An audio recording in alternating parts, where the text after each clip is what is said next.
If you don't know about flyer deals on Instacart, this message is for you.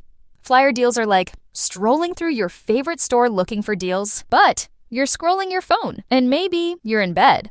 Because getting delivery doesn't mean you have to miss deals like you'd get at the store, like the one creamer that doesn't make your stomach hurt, or the pasta sauce you can't not buy when it's on sale. So download the Instacart app, shop flyers, and never miss a deal on one of your favorites. Plus, get delivery in as fast as 30 minutes. You are now listening to the Someone's Favorite Productions podcast network.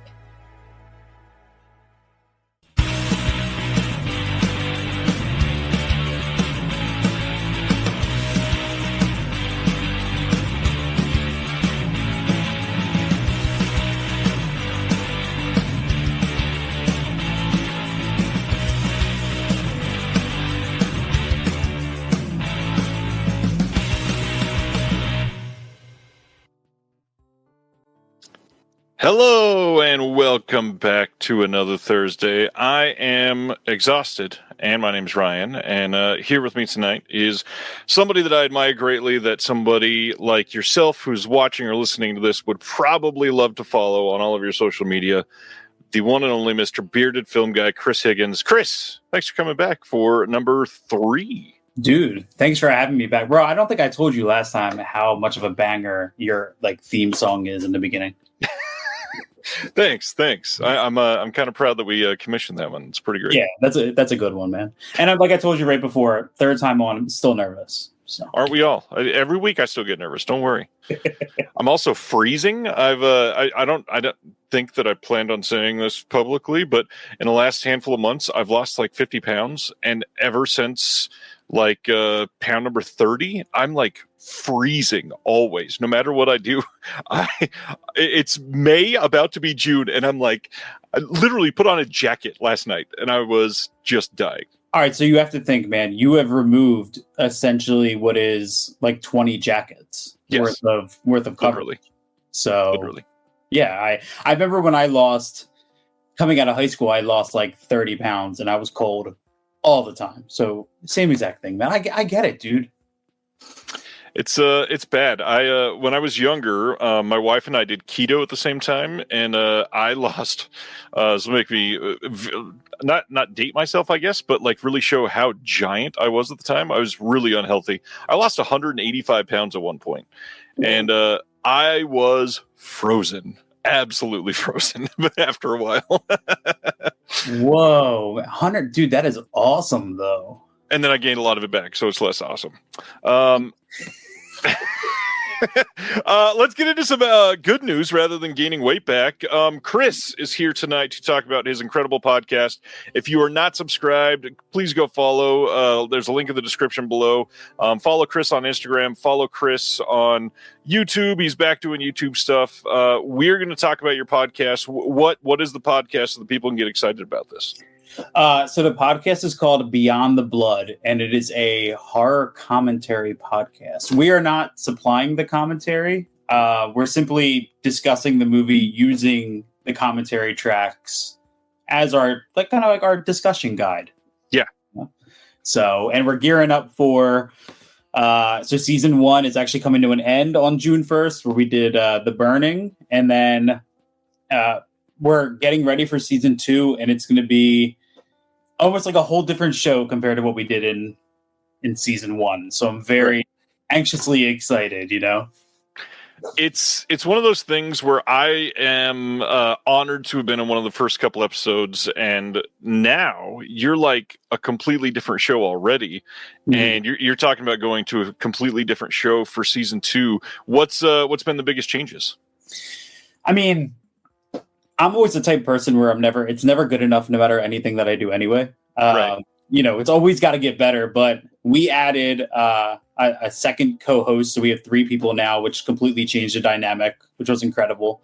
I feel like you have to be open to understanding you're not going to be good at something from the start. Right. And that's what allowed us to keep improving.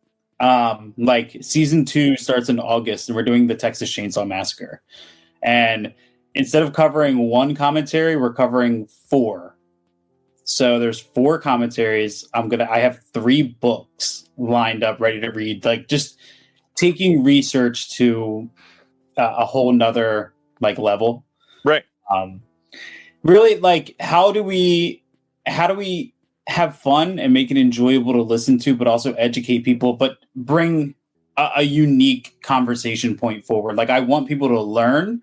I don't want it to be like you're sitting down for a clinical essay on the movie, but I want you to come out of it knowing more than you did going in. You know what I mean? So that's the level we're trying to get to in season 2. And the lineup of movies is pretty incredible, man. I'm really proud of what we're doing. It's one of those things where, like you said, you're not trying to be necessarily the highest academic level, but at the same time, you are providing context on the film. You're providing like actual educational information on the film. You are sharing things that most people that are, surface level researching probably wouldn't be able to find out in a day or so. And it's done in an entertaining way through people that clearly love the same movies that we all love. So I think it's an incredible show. It is one of those shows that I look forward to. It's one of those things too where I feel like I'm just hanging out talking about stuff that I want to talk about anyways with people that I like. So it's one of those perfect shows, I think. Dude, thank you, man. It's crazy, man, because you were on literally the first episode of the show, Spider Labyrinth, we covered, and we're still the only podcast on most networks that have ever covered Spider Labyrinth. And I still get messages to this day of people that are like, "Hey, man, I finally saw that movie. It was great." And then I'm like a little embarrassed because I'm like, "Oh God, that episode." I'm like, "Yeah, revisit the show in new stuff. It gets better." But then too, like even in all honesty, our episode on The Burning. Right. That was a tough movie to discuss to any great lengths because the movie didn't really have that troubled of a past. There's not a lot of info out about it. It's very straightforward. Yeah. And we use that as a bookmark because we thought, oh, cool. It's like it's the summer. Let's end on a slasher. But when we started lining up season 2, like season 2 goes from Texas Chainsaw Massacre to Popcorn. From 1991, like a movie that we can research deeply and greatly into extended lengths to a movie that literally has no information out about it. And how do we bring equal entertainment and information to both of those? That's where the challenge lies. You know what I mean? Yeah, I do. And on top of that, being able to provide a show that is well produced and put out in a way that people can be genuinely excited for the next episode is important. And I'm so excited that we both sort of approached each other at the same time, and hence you being on the show is the perfect time to announce that as of tonight, your podcast is now officially a part of the Someone's Favorite Productions podcast network. So thanks for coming on, dude. I'm so proud. It was funny, man, because we did an episode with Christian from Planet CHH. Yeah. Then I think it was like the week we had talked about joining the network, and we were on a high from that. And then Christian came on, and his first thing was like, he's like, dude, I do a lot of these. He's like, none are this well set up. He was like, you guys, like, it sounds professional. It looks, he's like, you guys are on it. And I was like, what is happening right now? It's like all the stars were aligning. You know what I mean? Yeah.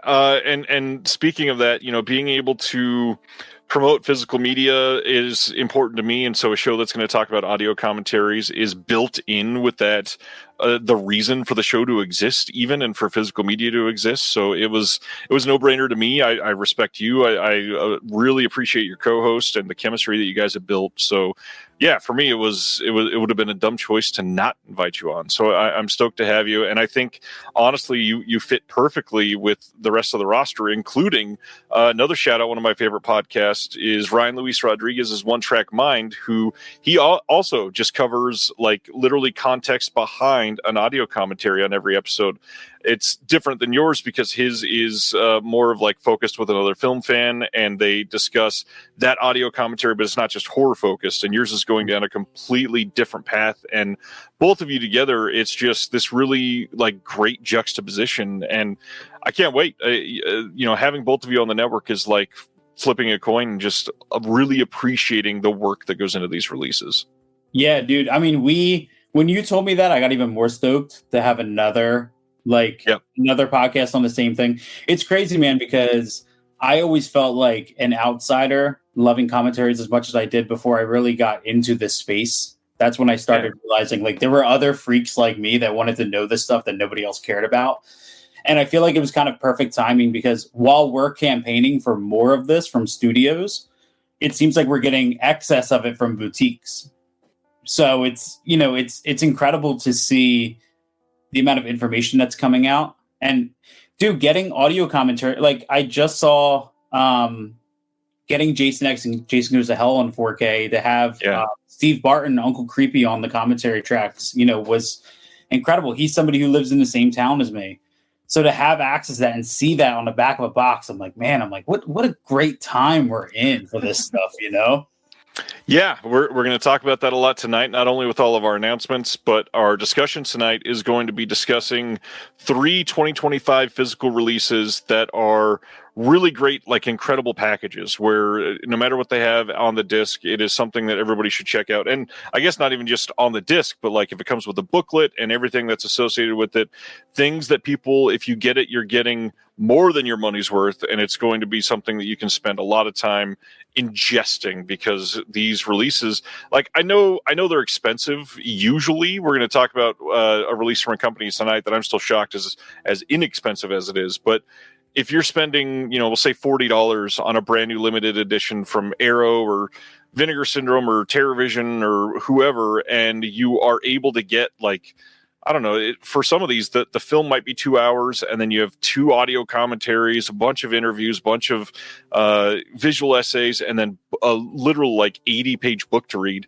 You're talking a good 6 or 7 hours worth of entertainment for you and education for $40. Honestly, that's not a terrible price. No, dude. And like my friends have a running joke where they call me the bearded booklet guy because all I ever do is campaign people to read their goddamn booklets. So like when you put that into it, you have days invested in this stuff. You know what I mean? That's true. We're going to get into our normal segments, and we're going to give all kinds of context behind all this stuff soon. So let's get into some pickups first, which before I prompt you to share, I really want to point out, everybody, if you are on Instagram and you are not following Chris, everybody needs to follow Bearded Film Guy on Instagram.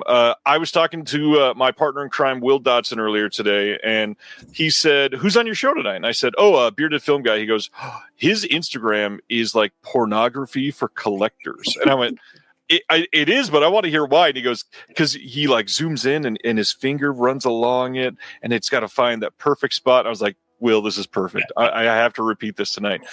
Genuinely, one of the best accounts on Instagram to appreciate the physical specimens that we're all looking forward to getting into our mailboxes. So, Mr. Bearded Film Guy, what have you picked up lately?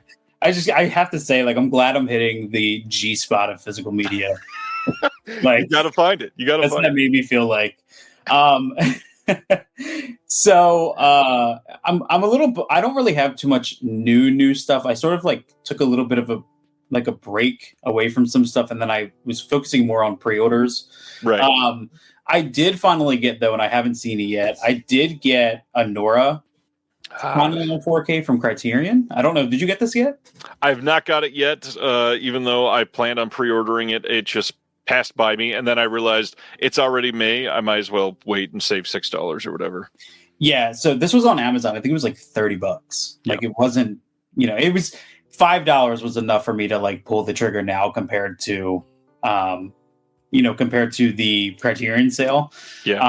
But there were 2 movies that I really needed. It was this, and then the other, which I didn't pull out, but I did pick up an Australian release of Parthenope. I just want to point out that in a matter of about 90 seconds on this show, you've already said G-spot, and I didn't pull out, just for the record. Go ahead, continue. It's all planned, man. It's all planned. Speaking of pulling out, I did not pull out. I got the Australian release of Parthenope from A24. So I got that because I was frustrated there was no US release of that. And then I watched that and I was like, fuck, I don't have a Nora yet. I was like, I got to pick up the other big sex film, that's come out lately. So I finally grabbed this.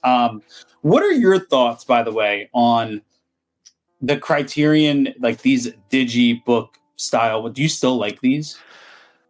I don't hate them. I truly enjoy. I'll just. This is funny because it's a different company entirely, but they use the exact same style. I truly enjoy, like, this is the Deaf Crocodile inflatable sex doll, the Wastelands. I love the simplicity of a Skinovo case that is top to bottom, no ugly Blu-ray thing at the top. So this is fine. But honestly, if they're going to put enough to make it special, like the Anora release, I'm not fully against it. I like those. It's got to be warranted, and it's got to be thick enough to be substantial, because the ones that are real bad are the ones that are either oddly shaped, where they're like Train Spotting, which is like 2 inches taller and thinner. That's the worst thing in the world. Or it's so thin that it, like, there's no reason to release something like that. Just give me a regular case. I remember when I first started getting into Criterion, I think it was the first one I had gotten like this was Breaking the Waves, the Lars von Trier film. Yep. And I remember kind of being like, I think I was sold by the thickness. Like, I just wanted a thick release, We're just going to continue down the double entendre path tonight. I get it. I haven't watched this yet. I think Sean Baker, I don't love all of his movies, but just every kidding. single one. But I feel like with time, they just slowly get better to me. So I'm excited to kind of give this a run and just see, how it treats me. You know what I mean? Yeah. Because I remember watching Red Rocket and I was like, oh no, I'm not going to like this. And then it was like 4 days later, I was like, I think I like that. And then I just over and over again. So, yeah. Yes. But dude, these corners, awful. Every single one of these, the corners get beat up. Maybe it's me. Yeah, I mean, they do get beat up. I just don't care. Yeah. I mean, if you're gonna, like you and I, if you're gonna pull them out and watch them, there's nothing wrong with that. Usually. Do you clean your shelves at all? Do you ever pull everything off and clean them? Or I do. It doesn't look like it. Just saying. Just not super often. All of this behind me has been off in the last couple of weeks. Okay. It doesn't look like it, but it has. I'm actually in the process of culling my collection. I've got 6 boxes in front of this desk that are full of releases that I'm losing, and that was only after like 2.5 cases of releases that I went through in the background. So I do want to say, if anybody wants to help support Beyond the Blood and wants to sell their second sight Texas Chainsaw Massacre 4K release, I will buy it, because I don't want to I don't want to pay $200, but I also am kind of tempted to, just to get it. You know what I mean? It's one of those things. Yeah, totally get that. But speaking of, you already showed it. I did get Inflatable Sex Doll, The Wastelands. Did pick this up. I haven't taken the plunge into it yet. This is my first Deaf Crocodile release. This thing is a stunner, man. This packaging is beautiful. I kind of flipped through it, just checking things out. This is on my list. I'm off the next 3 days, so I'm probably gonna watch it in the next 3 days and dive in. I know you guys, Will has a visual essay on this, right? Will wrote the visual essay. I edited the visual essay, and then you know what? I'm going to save it. I'm going to be talking about that release in a little while. Okay. Speaking of, we'll save it. But I just hope, I follow a couple guys who are big Deaf Crocodile collectors, and this seems very a different direction for them. That's much more in my realm. I'm not really the biggest animation guy, even though I really appreciate them putting that out. It's just not my thing. But this I'm very, very excited about. So very happy about that. Only a couple more, and actually both are from Indicator. Massive fan of what they're doing with Jean Rollins.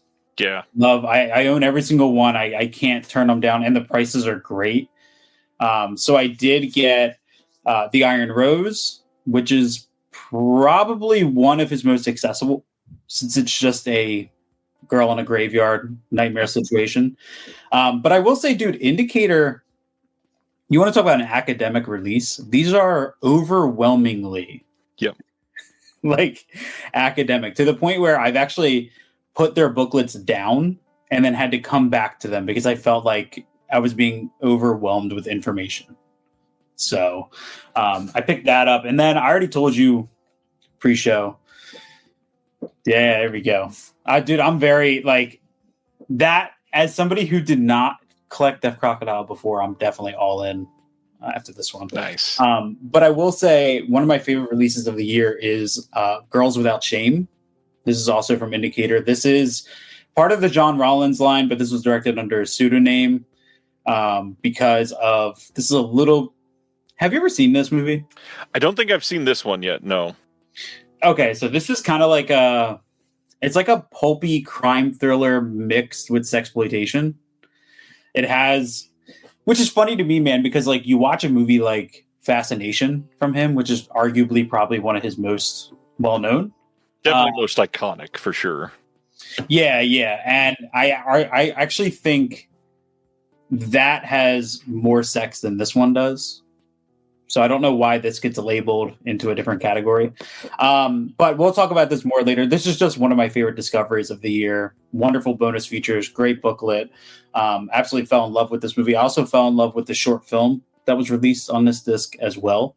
Nice. So this is one that, I'm over here beating my mic up, that I encourage people to pick up as well.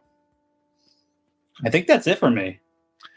That's a good bundle, though. I mean, that nice and varied. You got lots of different genres there. You seem to know exactly what you got going on. I try, man. I listen, dude. I can't afford to blind buy anymore, man. I'm broke. Well, on that front, I'm going to share my two pickups. One of these is a blind buy. One of them is finally it's on Blu-ray buy. Finally it's on Blu-ray is the Imprint Australian release of Man Bites Dog, which is one of my favorite formats, I guess. I truly adore found footage, and this is like a mockumentary type film about a serial killer in France who is quite brutal in the way that he carries out everything. Love this movie. I've had the Criterion DVD for years, and to get this on Blu-ray finally is crazy. I feel like it should have been on Blu-ray ages ago, and now Criterion will probably announce a 4K now that I'm holding this. So thanks. I've heard that's one of those movies I heard of for a long time, and then I kind of forgot about it. And when I saw that announcement, I was like, "Wait, I know that movie." Yeah, it's very good. It's really, if you're not into found footage, and if you're not into like, I don't want to use the word extreme because it's not super extreme, but if you're not into like just very blunt serial killer killing, it can be a tough one for some people. It's no August Underground, but it's good. What part of the human anatomy is flying across the bottom of the slip? Well, this is one of the only things that frustrates me. And actually, I was going to check. So they do not, I don't think, no, they do not have the original art. They had to Photoshop this. That is a jaw that is going across the bottom. This is not from the original poster art. The original poster art was something that indicated that it was from a child. And I don't know if Imprint chose to do that or they were asked to do that. Either way, odd censorship choice, I guess. But yeah, I'm just stoked to have the movie. I also love the use of the dentist office screw. You know what I mean? Yep. Yeah, it's pretty perfect. This next one is for a genre that I have been dying to really dive into for a long time. I first talked about this on the show, probably a little over 3 years ago now, and Eureka finally bringing out the big guns. I know a lot of you watching have already had this for a little bit now, but the Terror in the Fog set from Eureka, the Wallace Creamy collection, this is basically a box of German gialli type films, and I cannot wait to see these. This is one that I am so eager to see what they pick, and I really hope that people bought this and it did well so that they can say, you know what, let's sell many more of these, because this is the sort of thing that I would love to see them come out with every few months. Honestly, if they could support a box set like that, it's mine, dude. And the fact that I looked at that and I didn't know what it was, so I just ran on Amazon to look. $55, dude, is a Yeah. great price for that. Yeah, and this has 5 different films, whole bunch of extras, has a booklet with it. This is a winner of a set, guaranteed. I'm gonna buy it right now. Incredible. That's it for my pickups. So, what have you been watching lately? Oh, hold on. Let me pull up Letterboxd for that. Let's see what's going on. Well, I did watch a whole lot of The Burning over the last month. That makes sense. To the point where it was like kind of, it was a little bit like I kind of felt overwhelmed with the amount of, the burning that was in my life for a little while. The amount of Jason Alexander. Yeah. There's just pure amount, man. I haven't really been watching anything new. We haven't been to the theaters since, oh my God, what was the last thing? Oh, we saw Clown in a Cornfield. Hated it. Just saying. As somebody who read the books, was not a big fan. Understandable. Trying to see what I've watched that would be fun to talk about. Oh, I did watch the Vinegar Syndrome Shudder partner label release of Influencer. Have you seen that? I have not seen Influencer yet, no. Big surprise, because I was a huge collector of that Shudder label, the Shudder sub-label, and then they were putting out kind of what I thought was some of the lower tier Shudder titles, so I stopped going for that complete collection mentality on that. Right. So a lot of times, if I don't have something specific I want to watch, I'll go on CLZ, where I track all my movies, and I'll shake my phone and it'll just give me a random pick. Yep. Collection, and that happened. So I threw it on, and dude, really loved it. The title card is about 30 minutes into the movie. And then when that does happen, the whole narrative changes. You begin following a different character, and I absolutely loved it. I forget her name. I'm going to find out real quick though. Her name was, here she is right here. Cassandra Naud is, I think, how you say her last name. She was fantastic in it. Just a really good, as I get older in my young 30s, I begin to kind of resent technology a little bit. Right. You know what I mean?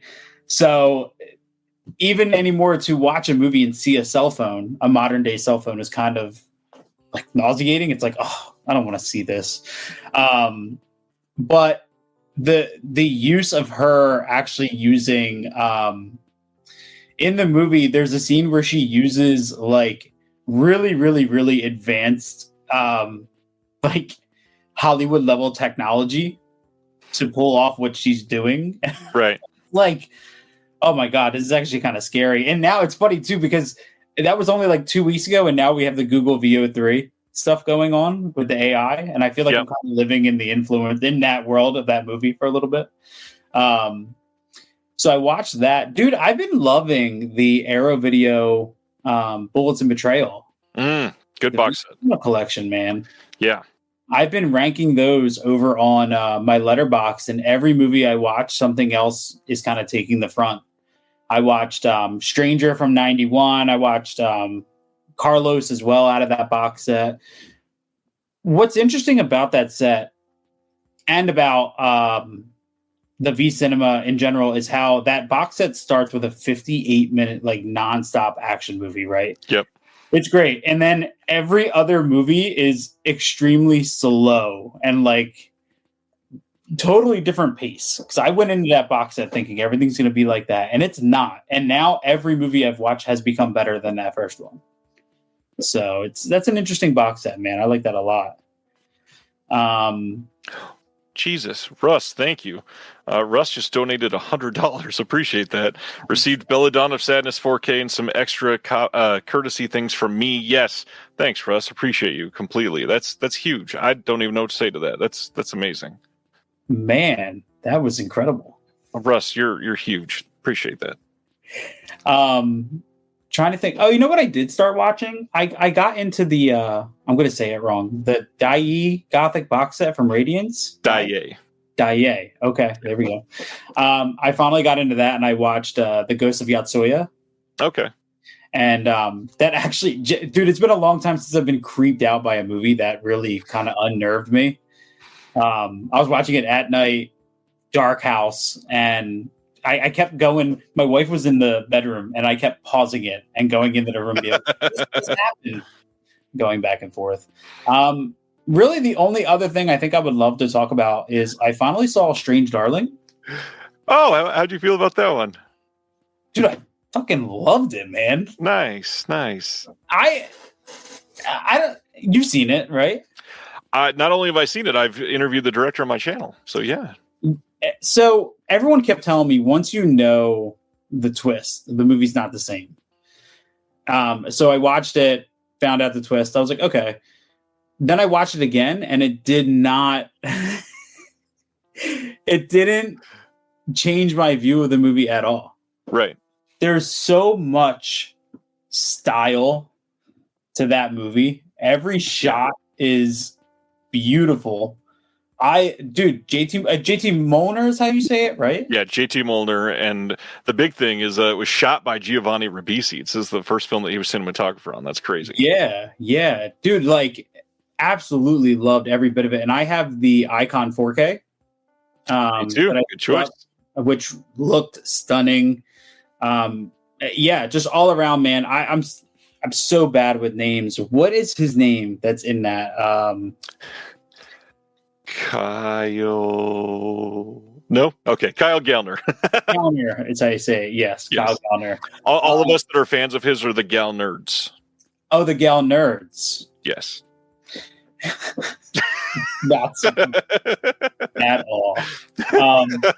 Listen, bro, I need a Willa Fitzgerald fan club that I can be a Man, she was incredible in that movie. Dude, she's great. Because I had watched Reacher, and she's in season 1 of that. Love that. And then I watched Fall of the House of Usher.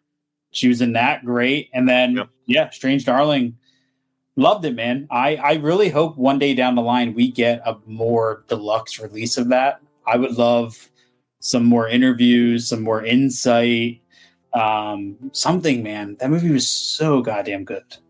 I know where you can get one good interview with him. And then on top of that, I get to reveal he didn't even know that his movie was getting a 4K release. I got to share that with him live in the interview. That was pretty fun. So spoiler, what was his reaction like? He was like, "No way, that's great," because he loves physical media. It was shot on film. Like, it truly means a lot to him. So to be shown that, he was stunned. We after we were done, he had planned on hanging up and leaving immediately, and we ended up talking for like 8 or 10 minutes because he was so shocked by that, and we just geeked out on a bunch of stuff. He's incredible.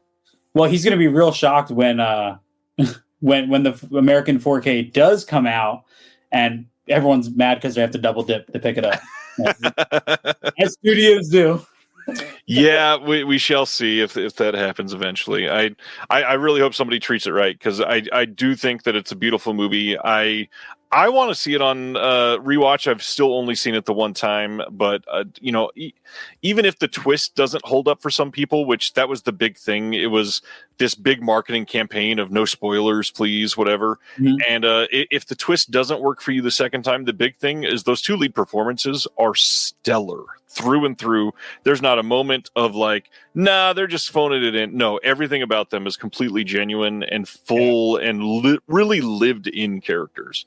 And I love, like, I'm all for building upon like the world that you're bringing the viewer into and making it expansive. But at the same time, I also love feeling like I'm in a chokehold and I'm forced into this situation. I feel stuck the whole time. Right. And that's what Strange Darling felt like to me. And the movie's not tense all the way through. There are moments where it breathes, but it always stays in this very small window of movement, I feel like, for me. So I was locked in the whole entire time, and that's definitely because of the visuals help for sure, man. That movie is shot when they're both in the truck just in front of the neon sign. I even love even little things like Kyle Gallner's the red flannel jacket that he wears and how that pops off, and it's all great, man. I'm kind of a bit fascinated with that movie right now. Yeah, I mean, the colors alone in that movie, to go from neon to this like really robust nature scenes that they go to, it's just kind of perfect and shot very well. Giovanni Ribisi could be a very talented cinematographer for years if he chooses that. Dude, that long take of Willa Fitzgerald just in slow motion running through the field, and it just keeps going and going and going. Right away, I was like, oh man, I'm in. Here we go. I don't think I picked up my phone once during both times I watched that movie. Good. Which is a big recent watches for me. We are about 3 weeks late, but my wife and I've watched the first 4 Final Destination movies this week again for the first time in ages. I still stand by part 2 is the best one. Part 1 is second best. Part 3 is very good. Part 4 is a piece of shit, dog crap, terrible movie. But it still has a couple fun kills that makes it worth watching. And Part 5 is very, very good. So I'm not ranking Part 5 below Part 4. But at that point, like it's a really great franchise. Not the highest of highs, but certainly a very low in Part 4. I'm dying to see Part 6, hoping I can get to it in the theater, but I'm guessing not, because I'm probably going to see the big hot new horror movie that everybody's posting reviews on that premiered today. So I'll be seeing that on Saturday, hopefully. Yeah. But for theater watches, want to highlight that last weekend, KB and I, who KB was in the chat, we went out last Sunday and watched Friendship together, and gotta say, I adore Tim Robinson with all that he is. That movie is like a Tim Robinson wet dream of him being given all of the money to make a very, very long episode of I Think You Should Leave that is silly, absurd, just ridiculous, and I absolutely loved this movie. It is really great modern comedy, so much cringe, so much just awkward situations, but I'm awkward and cringe as fuck, so it definitely fit with me. So did your AB did either of you guys use the AAA 24? No, neither. I used A-List. I've got AMC A-List. I do have the AAA 24, but yeah. Yeah, so AAA 24 for Friendship, they did the free ticket that the owner of AAA 24 has, and then he did a $5 ticket to bring a friend, which I think was the best decision they possibly could have made for that movie. It's brilliant. That, and then not to be like, let's make this a friendship episode or anything, but they dropped merch today, which is hilarious. They have a Subway themed A24 logo hat, which is just hilarious. They've got pants that are styled like the pants in the movie. They've got another hat that just says best friends or no, sorry, it says male friendship. It looks incredible. And I can't wait to see what they do for the disc on this one. I really hope that they put a commentary with Tim on there, because I would love to just hear him talk about this shit for so long, because he never gets the opportunity to. And then on top of that, give us a gag reel. You know that some of these lines, they had to deliver some of them like 45 times. I think it's so funny that a big part of their marketing was I love you, man, for sickos. Yep. And I was like, man, people still remember that movie? Like the general public still remembers that movie? Yeah, I Love You, Man is a favorite of mine too, and it's hilarious that Paul Rudd was in both and fulfills that everyday man kind of perfectly in both movies. I will be seeing Bring Her Back this weekend, thanks to A24. Dude, worth the $4, $5 that you pay a month just to get the free ticket for each A24 wide release. Yeah, and then on top of that, you get the $5 free in their store every single month. You get access to things early. It's kind of crazy. It's wild how much you get. The best part about it is that I go months forgetting about the credit, and then like I just got Death of a Unicorn for free because I didn't get it for like 5 months, and I was like, I go on the website and I'm like, oh look, $25. How much is this release? Oh, serendipity. Yeah, perfect. Wow. So perfect. So yeah, that was recent watches and recent pickups. We're going to be talking about announcements, and then like I said, after that we're going to be discussing three releases from 2025 that are complete packages that we both love, that we are recommending everybody pick up. Again, announced tonight that Beyond the Blood is now part of the Someone's Favorite Productions podcast network. Newest episode with that is going to be out in just a few days, right? June 1st, The Burning. June 1st. Can't wait for it. All right. Anything else you want to cover before we get into these? Did I mention how much I didn't like Clown in a Cornfield? We can move on. What did you hate about it? As somebody, because I've never read the novel, and I didn't love the movie, but I certainly didn't hate it. I really hated the like old people are so stupid and so are extra young people. It was so over the top. So my wife was a massive fan of the book, and then she forced me to read it, and I fell in love with it. And then I actually think the second book is the best of the three. I haven't finished the third yet, but I can already tell, I like the second one the best. It has a lot of the attitude of the book. The book just has a meaner spirit to it that I think would have fit better. And dude, it's one of those books where, as somebody who watches a lot of movies, you can visualize everything. And there's so much that they got right. In my opinion, the biggest misstep was the humor. It threw me off so bad, dude. And I think I just have a hard time seeing people hitting vapes instead of smoking cigs. You know what I mean? I have a hard time with that.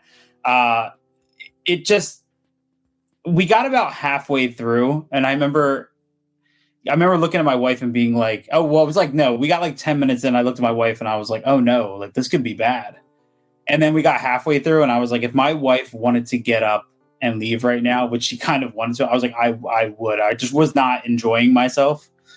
So I don't know, man. It's also I don't know how to put it into words. It's faithful to the book enough that I feel like it's going to bring fans to the book. But I think you're going to find the book to be more satisfying to hardcore horror fans, because a lot of my hardcore horror fans didn't like the movie, and a lot of my friends who are like, oh yeah, I love Scream, they really liked it. You know what I mean?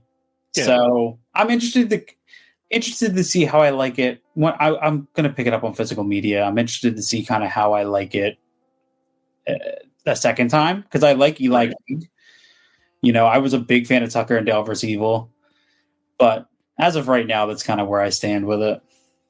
I think one of the biggest things, as somebody that didn't read the book, I don't know that I was truly ready for the weird tone, I guess. It's not really tonal shifts, but it's they approach it as essentially a YA novel, but with adult horror mixed in. Yeah, which I always thought the YA part of it was kind of wrong, because I remember going to Barnes and Noble and it's all over the young adult section. And I was like, I don't know. I was like, I kind of feel like that more belongs in the heart, especially the second book. What's funny to me about the movie is the titular Clown in the Cornfield, the main cornfield massacre scene is 5 minutes long in the movie. Right. And it's a major part of the book that's much broader and much more mean and angry. The book pays off the ending really well. The movie rushes right through it. And then in this, you just get a weird Joker impression at the end. I didn't feel like it earned the ending. You know what I mean? Yeah. That's, but I could be in the smallest minority on that. So. Yeah, I get that. I thought there was a lot to like about the way they handled the horror, but I could see if it's either not super faithful to the book, or if it just didn't grab what you loved about the book. Yeah, you're not going to love it. That makes sense. The beauty of film, man, everybody sees it a little bit different, right? For every single title, that's the joy of the subjectivity. Yeah, man. All right. Let's get into some announcements then. I know it's kind of weird to cover this since it's been a week old, but we didn't get to hear your thoughts on it. So we're going to go through some of these VS titles that came out last week. They're shipping for everybody. I don't think everybody has gotten shipping notifications. Clearly everybody hasn't, but even not all subs have yet. So those are coming out still. I know that it's still very early. I think the sale closed down 3 days ago. A handful of people I know in the Discord have gotten shipping notifications. So the Dark Half, this was announced as a 4K release. This is releasing as part of the sale. This is shipping in the next couple weeks. And the big thing here is this is yet another George A. Romero 4K. This is one that had been released previously by Scream Factory. Have you seen the Dark Half, and any thoughts on this? Yeah, dude, I'm really excited about this. My brother-in-law has recruited me in helping him find the Blu-ray for months leading up to this getting announced. I also love that the George Romero filmography is across so many labels now. Yep. So very happy to see this. I was not expecting this. Like, this was not on my radar. Yeah, I don't know. It's one of those weird things where I didn't see Vinegar Syndrome going down the path of upgrading a lot of titles from other labels, but now they've done quite a few. It'll probably continue, I got to be honest. One of the weird things that I've seen, especially working with some of these companies now, is a lot of people that are really deep in this stuff, like the people watching and listening to this right now, love brand new titles. They're like, if this has never been even on DVD, I'm stoked on it. This is incredible. But a lot of people who are like, they've been, kind of adjacent to the horror scene or whatever. They, not just because they're mainstream, but they really love titles that they could upgrade. And so upgrades sell really well. So it's a weird dichotomy. I know people clamor for those brand new titles, but you got to get some of these. And to be honest, like you said, it's a George A. Romero film going to 4K. I can't really complain about that. And in this case, people like me, who I did not get the Scream Factory one, and I did not pay the inflated prices for the resale market for it. So to me, it's perfect, because I can either pay the $40 for this, or I can sit back and hope that the prices drop on eBay for those resellers. No, I'm just gonna get this, man. Like, this is awesome. Yeah, if you want the Blu-ray, I'll sell it to you for very cheap. This is one that is another upgrade to 4K. They're also putting out Let's Scare Jessica to Death, and this is one of those upgrades that I cheer for because I adore this movie. I think this is something that, for me, I place in a similar style and feeling and like really heavily championed title as I do like Messiah of Evil that Radiance put out in that really nice release over the last couple of years. I really hope people discover this and love it. This movie it's not slow, but it's kind of like a melodramatic horror movie that something about it just speaks to me. Mm-hmm. And I adore this movie. It's got style dripping through and through. Have you seen this one? I haven't. I remember being interested in this when Scream Factory, because it was Scream Factory, right, that put it out? It's been released by Scream Factory and Imprint, actually. Okay, yeah. And I remember looking at it, and it was one of those things that I just kind of just forgot about eventually. But this, I'm excited to pick up. I am going to check it out. Yeah, and Brian points out the Imprint disc does have some unique special features. Imprint, I feel like, is moving away from licensing out some of their special features. So if you're an Imprint collector or you have quite a few of theirs, you might want to hold on some of those when upgrades get announced, because I have a feeling some more of those features and visual essays that are honestly usually pretty incredible over at Imprint are going to be fairly exclusive, I think. If you don't know about flyer deals on Instacart, this message is for you. Flyer deals are like strolling through your favorite store looking for deals, but you're scrolling your phone, and maybe you're in bed. Because getting delivery doesn't mean you have to miss deals like you'd get at the store, like the one creamer that doesn't make your stomach hurt, or the pasta sauce you can't not buy when it's on sale. So download the Instacart app, shop flyers, and never miss a deal on one of your favorites. Plus, get delivery in as fast as 30 minutes. So heads up on that. That's a great slip box too. I love the coloring on that. It's a really great cover. I truly love this slip cover. It really gets the tone of this movie. It's like this northeast sort of foggy, perfect out of nowhere house that you are just enamored with immediately. I love this movie. This one, however, is the one that I'm most excited about this month. Their VSA line, they're releasing Iron Angels 1 through 3. Is this one you're interested in? So this is slowly something I'm getting into, like the Hong Kong kind of action stuff. Yep. So just based on cover art alone, I'm interested. Do I know anything about them? No. I think most people don't know much about at least the second and third one. Those two have been very difficult to see for years. The first one has been like on bootlegs, and I think there was a European Blu-ray that was released of the first one that wasn't even super accurate. But there's lots of stuff going on here. We got interviews. We've got a booklet with new essays by Michelle Kisner, Madeline Sutton, and Erica Schultz. Two of those have been on this channel multiple times. Adore the people associated with this. And yeah, this was a must for me. And it's sold very, very well. I hope people are into this one because it looks incredible. Yeah, that looks cool. Next one is Charlie One Eye. This is another one that's had another release on Blu-ray from somebody else. This is coming from VS as part of their VSL line. I also heard this might be getting released from another company over in Europe at some point. Not thinking like Arrow or anything like that. Probably somebody a little smaller. But yeah, this is one that I was interested in. Is this a movie that you're looking at? I just read the second paragraph on the description in your... And that sold me. The part where it is, what's it say there?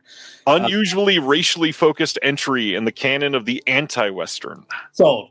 No, it lays on both allegory and graphic violence liberally. Yes. That sold me. No, I know nothing about this, man. Yeah, and the big thing, of course, Richard Roundtree is great in everything he touches. So this is going to be a big one. That looks awesome. Next, the Cinematograph line for their second title in the month of May. They're releasing the Breathless remake on 4K. Shout out to Justin LaLiberty, who just loved this movie and went after the rights after Fun City had released it on Blu-ray, and now it's out on 4K in a fairly beautiful slipcover, I think. Love the style that they went with on this. And then this does have not only a 4K release compared against a Blu-ray that didn't look incredible, to a lot of extras. We've got a booklet. This looks like a pretty stunning release if you love this movie too. Yeah, I pre-ordered this. I have that Blu-ray, and was not a big fan of that. So yeah, I won't say it was low quality necessarily, but you could tell it was Fun City just did what they were given, and they could not do much else, unfortunately. It was one of those cases where I remember buying it blind and then putting it on, and I was like, "Is this a Blu-ray?" Yeah. Next, the DeGausser line is putting out Criminally Insane 2. This is the next in the Nick Millard series of films that I believe last year when they announced Criminally Insane, the double feature that they did, I think announced that they had access to like 15 of his films. So by this point, we will have had, I want to say 4 or 5 of them across these 2 releases. So there should be still quite a few left coming. So it's nice to see that they're giving love to Nick Millard. This is great stuff. Have you seen Criminally Insane or Crazy Fat Ethel or whatever you know it as? Are these shot? They're shot on video, right? They're SOV. Yes, they are. SOV is one of those like weird little, I don't know if you would call it like a subgenre that I haven't... Format, not a genre. Format, yeah. That I haven't really gotten into too heavily. I'm hoping the cliff set from Severin kind of helps me transition into it. I've put my feet in the waters a couple times and always struggled with it. But since then, I feel like I've matured a lot in my, going into the unknown film, expertise. So I'm hoping, this is something that eventually I'll get into. I remember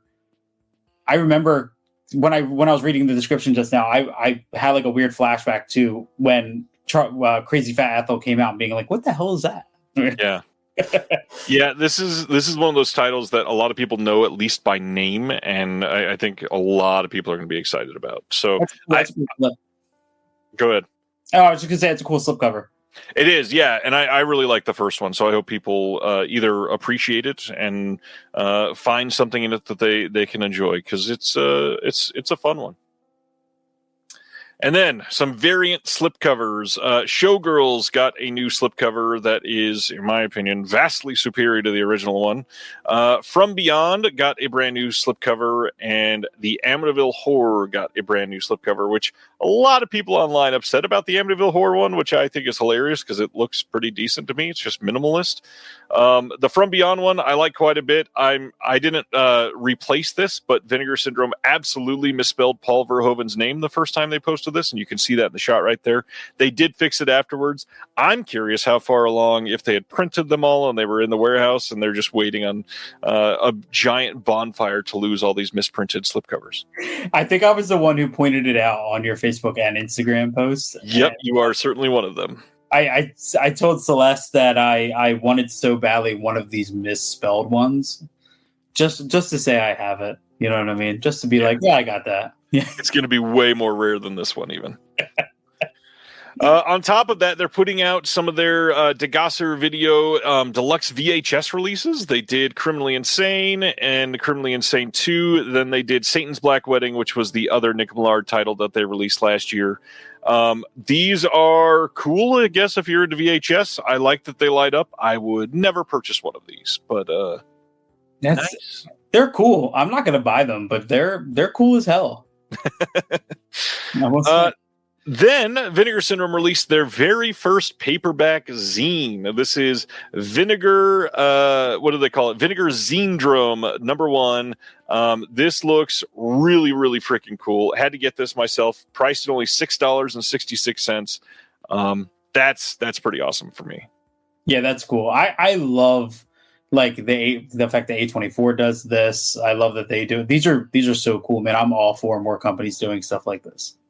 Me too. Please. I love that Radiance has done theirs. Let's see every company put out a zine. Then over at the Melusine side, we got A Girl's Best Friend from the Quality X line is coming out on Blu-ray, and could not show this last week, but now that I have it properly censored, there is the slipcover, newly scanned, restored in 4K. We got a feature-length commentary by Glenn Kenny on this one. Melusine, you get anything from the Melusine side ever? Yeah, I have a couple. The thing that's funny to me is like I already, feel I already have to like overcome some like late night anxieties of putting these on anyway to enjoy them, and then I can't imagine putting them back on to watch with a commentary. I mean, like I love there are commentaries, but to put this on and be like, all right, let me listen to this commentary while this is playing feels a little, a little much with me. Corinne is right. This one's kind of odd because Ron Jeremy is the big male star of this one, and Ron Jeremy, not necessarily a savory character. Oh, Ron Jeremy. As part of the Peakorama line, they put out a triple feature of Hot and Saucy Pizza Girls, Hot Legs, and California Gigolo. Love me Hot and Saucy Pizza Girls. I do kind of feel some surprise that they did not do this as a standalone release.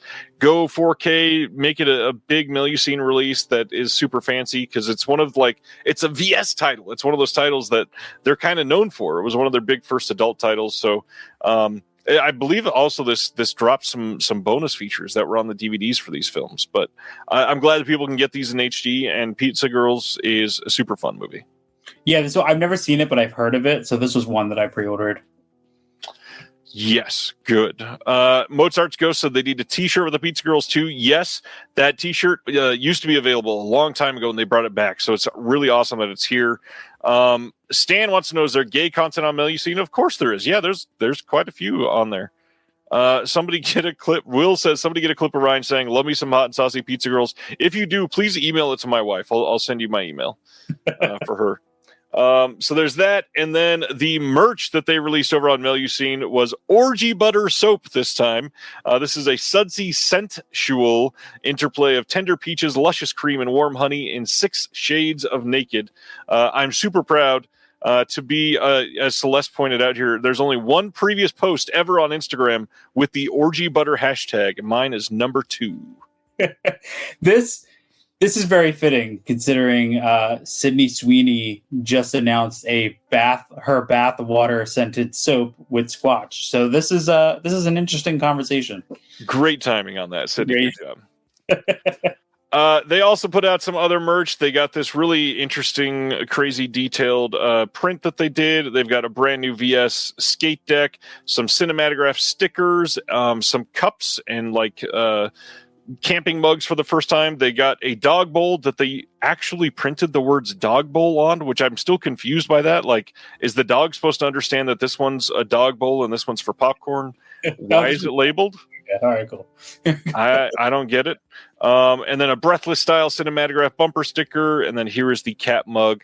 Like a lot of the merch, just very flummoxed by the dogs that can read. Yeah, I love these because I only live maybe 3 hours away from the archive in Connecticut. And every time I take the trip, which is once a year, in the next month, I'll be making a trip up there. They always have a ton of these laying around, and it's always the one extra thing I grab on my way out. Nice. From Dustin, random question. What is going on with the 28 days later 4K release? It was announced, but then never showed up on any sites other than Zavvi in the UK. It was announced for the UK only and only on Zavvi UK. I have a feeling that it is possibly being questioned because of the response to it. There's a lot of people upset that it was being released in 4K because it was shot in a resolution that does not gain anything from going up to 4K. That's just speculation on my part. WB could be looking at something that they do for that and make it different. They could also be working on a release of the sequel, not promoting it or releasing it elsewhere until the new film gets closer and they're marketing that more heavily. Who knows? I would love it if it continues to come out. Supposedly it is coming out in the US as well, but no proof of that yet. I feel like that's one of those movies that could come out on a modern day VHS that I would buy. I wouldn't buy it on VHS because I don't have a VCR, but man, I'd still like to have it like on a good Blu-ray. I own the film, so I want everybody else to be able to have access to it. I was one of those people, like in the group chat that I'm in, that was kind of like, I don't know why this exists. I was like, I don't know what this is bringing to it. I just want, like, just give me the Blu-ray back in print. Right. You know, that's all we need. That's all I want. That's all we need. They also put out some new shirts. Decent designs this time. Love that they're putting out some good stuff and people can get them. I own too many, so I will not be buying Vinegar Syndrome shirts maybe ever again. They also released Degausser video soap. And as you can see, it is movie theater popcorn scented. And to me, no thank you. They also put out, as part of the Ibon press line, the New York Ripper 2 comic. Nice. Looking good. That is everything for Vinegar Syndrome. Since we didn't have you on to talk about the announcements for Vinegar Syndrome that came out before that, any thoughts on like the Dirty Work release or the other handful of titles? I can't even bring up the site and talk about them because I don't remember them all. But it was like Golden Child. Golden Child, that was the VSU, yeah. Yeah, I just not like, I was never the biggest comedy fan, you know what I mean? Like growing up, like I like comedies. To me, it's really weird to have Vinegar Syndrome and Dirty Work, Vinegar Syndrome and Golden Child. Like the thought of that is very strange to me, but it was also strange to think of them releasing Congo, you know, all that stuff as well. Like Jade is one of the releases that I'm very excited about, you know, from this drop as well. Right. That's more, you know, when I think of Vinegar Syndrome, that's more what I go for. I appreciate them getting these titles and putting them out. They're just like oddly mainstream for me. You know what I mean? Coming from a company like Vinegar Syndrome. I get that. I don't really feel that way about Dirty Work. I definitely feel that way about Golden Child. More Golden Child than Dirty Work, yeah. Dirty Work, I think, fits, especially with how they literally poured their heart and soul into building that dirtier cut. But it is a wild time to be getting Eddie Murphy comedies from the company that started out with Herschel Gordon Lewis adult films. Yeah. See, that's when I think Vinegar Syndrome, man, that's immediately what I go to. And I guess that's kind of like an interesting discussion to kind of figure out like how do these labels, you know, continue building and moving forward, you know, getting access to these more mainstream lines. Like, I guess you can kind of argue that they have to do this, you know, to use those big titles to help fund the smaller stuff. It's just an odd pairing to me. You know what I mean? Yeah. I mean, the truth of the matter is Vinegar Syndrome is not just two guys in a dingy film lab anymore. They are literally a corporation, and to satisfy like corporate money and all of that stuff, you kind of always have to be growing. Mm-hmm. And to grow, you're going to have to go mainstream. That's just period. You're going to have to do Michael Mann. You're going to have to do Eddie Murphy. You're going to have to do some of these titles that will make people go, oh shit, a boutique label is putting out Jade. I always wanted to see the extra cut. Let's get Jade. That's great. Yeah, I think it's balanced though. For every one of those you put out, you have to put out something that feels much more in your traditional wheelhouse. So as long as they keep that balance, I have really no complaints. You know what I mean? Right. Well, to another company that's pretty big in the boutique lines, let's talk about Severin. This time, we got a few releases coming from them. These are all coming in early June from the Severin website. We are getting first a box set called High Tension, 4 films by Lamberto Bava. This is the second Lamberto Bava box set to be announced for 2025, which is insanity. This is a worldwide Blu-ray premiere of this. This was a anthology TV series, essentially, and we are getting all of the films that were a part of that. This is going to have 5 different movies in this, all of them scanned in 2K from the OCN with the first time ever English language track. This is a pretty big deal, and one that I think is going to make a lot of people happy. I know you're a big Severin fan. How'd you feel about the box set? Dude, so a couple notes on this one. Pre-ordered immediately. Secondly, I can't wait to get this in August before Cauldron actually puts out theirs, because they just keep pushing it back. Third, I love all the people in the comments that were mad that they called this High Tension and it wasn't Alexandra Aja's High Tension. That also gave me lots of joy. But yes, very excited about all the Bava going on in the physical media world right now. All those people that are upset, and I guess either deleted their comments or something, but not only that, they literally couldn't read the first few lines of this that say it is named after the anthology TV series. Yeah. Come on. I think it was Severin's post. All these people were like, damn, I thought this was the Alexandra Aja movie. I'm like, oh. We did not need that. But no, dude, I'm stoked for this. Like, it's amazing when you start dipping your toes into the world of Italian horror and giallo, and you start peeling back all the layers, and you realize how many movies are out there you've never heard of before. And every single time a new Bava set pops up, it just is like introducing a whole new world to me. You know what I mean? From a filmmaker that I thought I was already pretty in tune with. So, I love this, man. I can't wait for this. And then on top of that, they also just did The Mask of Satan, another one of Lamberto's films that was part of their Black Friday releases. Yeah. I'm very excited for this.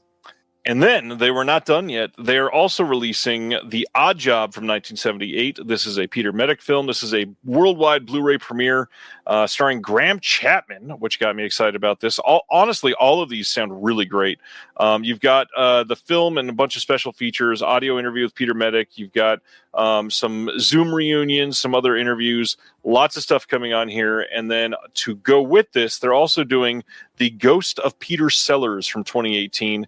This is a documentary that Peter Medic did that is supposedly really great, that is talking about the Peter Sellers film, The Ruling Class, that they could not get the rights to. I'm sure that Severin wanted to be able to release that as a double feature. MGM is not interested in licensing it out, unfortunately. But this is what we got from them. Again, lots of good extras on this. It's got The Ghost Inside, the scrapbook. Peter Medic presents his production albums from The Ruling Class through Zorro the Gay Blade.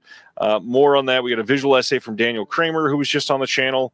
And then the one that I am most excited about, Negatives. This is a worldwide Blu-ray premiere as well, another Peter Medic film. This one has 2 discs, and the second disc also has Sparrows Can't Sing, which is a bonus film. Lots of stuff on here, and then beyond that, wanted to do one quick shout out tonight. This was announced on May 23rd, which was the 1-year anniversary of the passing of Lee Gambin.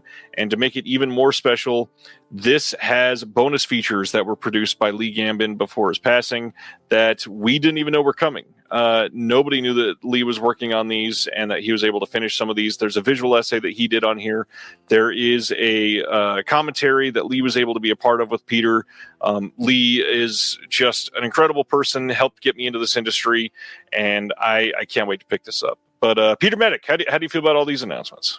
They're all going to be brand new for me, man. One thing, last year when I was really heavy on YouTube, I did a year where I covered every single Severin release, which led to a very short conversation with David Gregory. I was very happy about. I was like, yes. The thing I found with them is, one, they've become one of my favorite labels that I collect, but 2, I love blind buying from them. Like, I will go in blind as a bat into something from them, and I always just have the time of my life. So for this, I bought the bundle because I was like, I want the Bava box set. I was like, and then I'm just going to dive into these as well. Yeah, this is going to be a big one. I'm definitely considering the bundle because everything is at least intriguing and very interesting. And at best, it's like, this sounds incredible, and I'm dying to see this almost right now. Yeah, I mean, blind buying it's so tricky in this day and age because there's so much stuff coming out that we want. And, these things aren't cheap. You know what I mean? It's not like you could just have, very few people have the money to just blow on it. Right. But from a label like this that I've learned, I've really enjoyed doing it. I have more confidence doing it.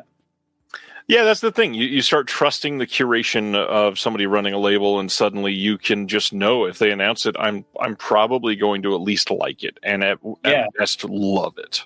And the other thing too is when they do these announcements, I will always first listen to the Severin podcast, because that will give me a good idea if there is something I'm not interested in, hearing them kind of discuss it. And also too, hearing them discuss sometimes the amount of work that goes in. Like, I remember last year listening to the release where they did Franco's Dracula Prisoner of Frankenstein. Yep. And hearing them talk about the amount of work that went into it made me excited to buy it. And then I watched it and I was like, oh, this is not good. But I appreciate, all the... So, sometimes it works out better than others. It's a good pick. Next, they're also doing a Lamberto Bava enamel pin as part of that set. And then, as Chris just mentioned, the bundles, they've got the Medic Rarities bundle. You can get just his 3 films that they're putting out fairly cheaply. You can get all 3 of them for $60. That's a pretty damn good deal. Mm-hmm. And then on top of that, they've got the Medic meets Bava bundle, which has everything that we just talked about, the Bava box set, the pin, and the 3 films for $135. Honestly, pretty damn good pricing from Severin, considering a lot of people complain when they put out a 4K that's $60. Now, I'm not saying that's not expensive, but this is pretty cheap for everything you get with all this. I'd say that comes out to be a little less than $20 a title. Yeah, something like that. Less than $20 a title and a bonus pin. That's great. Yeah. And if you're like me and you do pay in 4, you can be broke over a period of 8 weeks. Yeah, it's unfortunate, but yeah, that's life when you're a fan of multiple boutiques right now. That's for sure. Right. Yeah, that's right. Speaking of multiple boutiques, one that I love with most of my heart, Deaf Crocodile, has just announced their newest title. It is The Tragedy of Man from 2011. This is a wild, wild film that if you've never heard of this, you should probably look into it more. This is 23 years in the making, where it is a bunch of different styles of animation put together to tell one story. And as Dennis writes it here, this is the legendary Hungarian animator Marcel Jankovic's, I probably said Marcel wrong, I'm sorry, kaleidoscopic masterwork, a seemingly endless animated scroll of Gorgon-like demons, cave paintings that spring to life, bleeding together, one brutal age dissolving into another, all of human history passing like pages in a flip book. Adapted from the dramatic poem by 19th century author Imre Medak, that's probably wrong as well. The Tragedy Man is no children's cartoon. It's one of the most visually stunning and wildly ambitious animated epics ever made. This is a 2-hour long film that is just beautiful to look at. We got a new video interview on here with one of the key animators. Another new video interview on here with the director of the National Film Institute of Hungary. We've got a new visual essay by Evan Chester, new commentary by Adam Rakoff, James Hancock, and Martin Kessler. We've got, of course, the deluxe edition has the booklet with writing by Walter Chaw, who's in every single booklet that they do, and another new essay by Mitch Horowitz. And if you are not into Deaf Crocodile stuff yet, everybody needs to take a look at this. This is one that when I was deciding to help promote last week for Deaf Crocodile, I couldn't even choose which stills to use because every single one I wanted to share with the world to be like, look at this. Isn't it gorgeous? It is so much in this movie that you are going to be stunned by literally every single frame. Fuck, dude. Did I say earlier I wasn't into animation? Did I say that? I don't remember. I feel like I need this, dude. This is, I think I'm going to end up picking this one up. I don't think you will be let down. The fact that it's so many different styles ambitiously put together to tell a 2-hour story, I think a lot of people are going to be surprised by this one. I think Brian's here. What's going on, Brian? This is probably going to be the one that gives me that push into animation. You know what I mean? Like, yeah. Daniel says, if I recall correctly, Tragedy Man's the longest traditionally animated film. Is that true? Oh, sorry, it's not 2 hours. It's 2 hours 40 minutes. man, yeah, I think I'm gonna blind buy this, man, and just go into it like, dive right in. 2 hours and 40 minutes. If this gets you excited about animation, they've got like 9 other titles that you're gonna want to pick up because their animated stuff is some of my favorites. God, man, 2 hour. I'm a huge fan of long movies. Like, I love them. I'm one of those guys that, like, when Shout Factory announced Alexander, I was like, hell yeah. 2 hours and 40 minutes of animation broken into 15 different episodes with tons of. This sounds like a wet dream for somebody like me who's so into visual. It is a visual feast. All right, sold. So that is Deaf Crocodile. For some behind-the-scenes context for people that have questions, this is replacing the last title in the last round of 6-month subscriptions for Deaf Crocodile. So if you were subscribed through Diabolic, you are going to be getting this. Your subscription ends with this title. However, if you are wanting to become a Deaf Crocodile subscriber, subscriptions end for Deaf Crocodile on May 31st. So you only got a couple days left of that. Make sure that you go get that if you want. It's fairly cheap to ensure that you get the next 6 months, and honestly the next 6 months from them are some of the best releases they've ever put out, and I'm not just saying that because I worked on I think literally all of them at this point, but it's going to be stuff that you are excited about. They've got multiple box sets of multiple discs. They've got multiple releases that you're going to have your mind blown by, specifically 2551 that they keep promoting every single day. This is easily the best 6 months they've had so far, I think, and you will be very happy with your purchase. As the one of the heads of the production company that our podcast is now proudly a part of, what would you think of this 2 hour and 40-minute animated film being a Beyond the Blood episode with that commentary track? It would be, it would probably be a very good one. We'll talk after. I don't know that this is the best fit for the podcast. Okay, I was just curious. I was like, I wonder how we would cover a nearly 3 hour long animated film in that context. Yeah, it's not all horror. That's the thing. So it would be an interesting one for sure. But I guarantee you it's a great commentary. The three guys that are a part of it are really great at what they do. Their commentaries are top notch. All right. That's Deaf Crocodile. Check out the website if you were wanting one of the subscriptions. Last Friday, Arrow also announced that they are doing something for Teenage Mutant Ninja Turtles 1990. Now, obviously, they did not give any details. All they said was, Cowabunga vibes only today. Lock in for a Radical World Turtle Day. This is coming soon, with a poster or with a little GIF that was promoting Teenage Mutant Ninja Turtles. Now, this is not exactly a guaranteed announcement. However, I've heard some things behind the scenes. I know some stuff that's coming. Teenage Mutant Ninja Turtles 1990 4K is coming. There's also some rumors that it's going to be the full trilogy, all in 4K, coming from Arrow soon. We don't have dates or anything, but this by far was my most engaging announcement of the week, topping all of the Vinegar Syndrome stuff.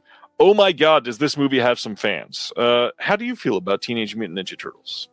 I didn't grow up with these, but the day this was announced, my wife had me sit down and watch Secret of the Ooze, the second one, and I had a lot of fun with it. My first thing that came to mind was kind of like when they released the two Conan films. Yep. I was like, I wonder, is it going to be one big, like 6-inch thick box set? I'm like, or is it going to be 3 individuals? Like, that was the first thing that came to mind, honestly, was how they were going to package it. I don't think there's any world that they put TMNT 3 as its own single release. I mean, I don't know, man. We live in unique times. I mean, it'll be TMNT 2 plus bonus 4K. Honestly, that makes sense to release the first one as a standalone 4K and 2 and 3 as a double feature 4K. Yeah. Dude, my wife is very excited for this. People went, dude, this was everywhere when this came out, man.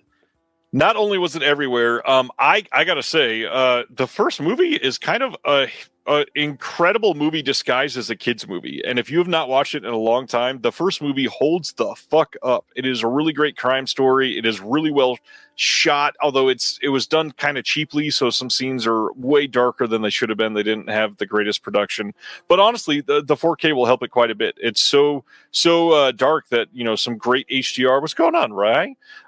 Is going to make these scenes look so much better than they ever have. And honestly, many of us spent our lives watching this movie in muddy VHS, and so seeing it with those deep blacks in HDR is going to make this a completely different movie. My thing is, will it come with the smell-o-vision that came with the Umbrella Blu-ray? I'm going to bet no, unfortunately, but I would like to see that too. This was a big one for a lot of people. Kino announced that they're putting out The Mechanic on 4K. This is another Bronson film. They seem to be upgrading most of these, so I assumed that this was coming at some point. It is coming fairly quickly after the Blu-ray, which will piss off at least 16 people, but no big deal. At least the film will be out there for everybody. Next up, we had a Memorial Day sale that is over. This was from MVD, so not going to spend any time on this. Hope you enjoyed purchasing. This was an interesting one. So Kino announced that they were going to be putting out a limited edition Blu-ray release that they were announcing on Memorial Day, and it turned out to be Scoop from 2006. This is a Woody Allen film. And this is limited edition in the fact that it is only a very short licensing window. So to me, that reminds me a lot of what they did with Lost Highway. I have a feeling that this is only going to be available for an extremely short period of time. So if you want this movie, it comes out on August 26th on Blu-ray. You might want to pick it up pretty much on pre-order. Otherwise, it may be gone. I have a feeling this will likely be released by... I don't remember the name of the company. I think it's like Quiver or something like that, that Woody Allen usually works with. They'll probably do something on their own later. No idea on restoration. They haven't announced any details on if there will be special features or anything. We'll talk about it more when we get some details. But I know a lot of people hate this movie. I know a couple people that like this one. I don't know anybody that loves this movie. So keep that in mind if you've never seen it. Yeah, Scoop. I have a friend who shared this and said day one. So somebody out there is very excited for this. Yes, they also at least like it. Well, maybe he meant day one because it's a limited edition release and he just doesn't want to miss it. You know what I mean? Could be. Daniel in the chat says, I'm sure all 5 Scoop fans are excited. I just remember this and Annie Hall being announced by 88 Films, I think it was, on the same... We're talking about that tonight. Okay. Yeah, that one got a lot more attention. This is still so funny to me.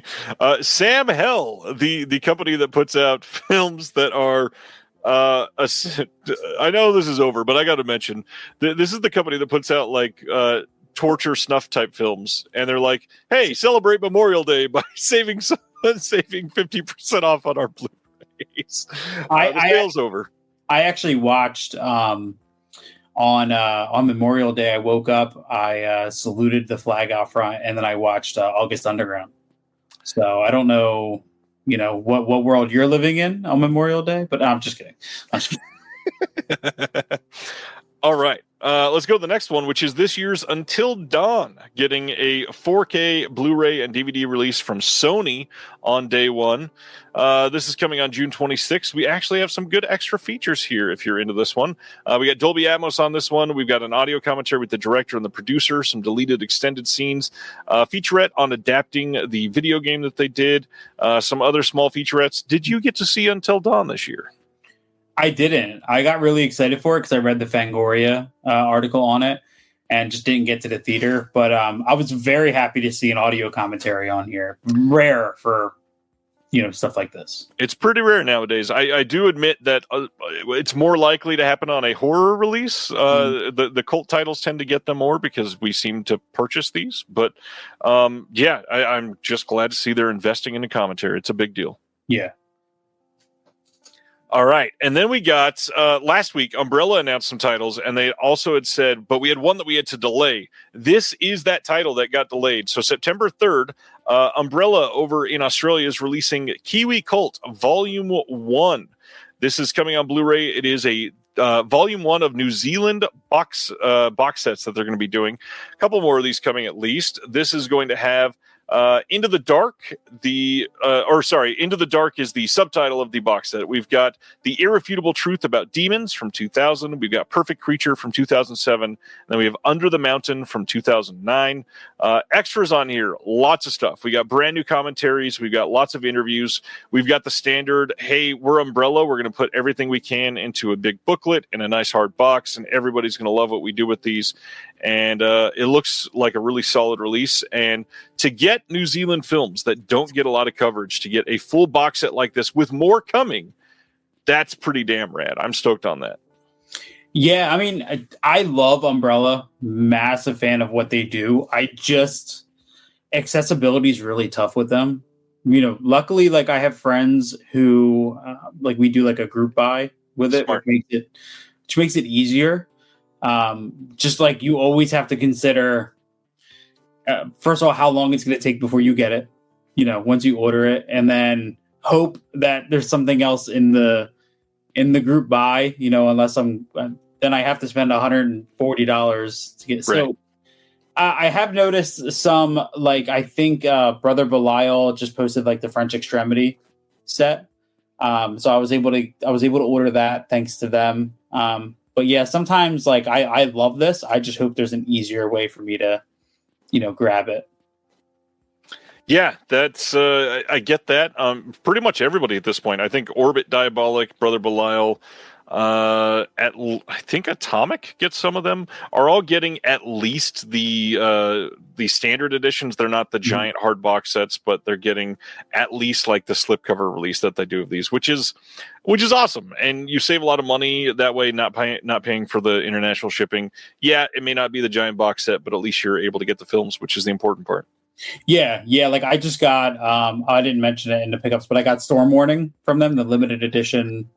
Speaking of how long it takes, I'm still waiting on them to ship mine. I'm so eager to have it.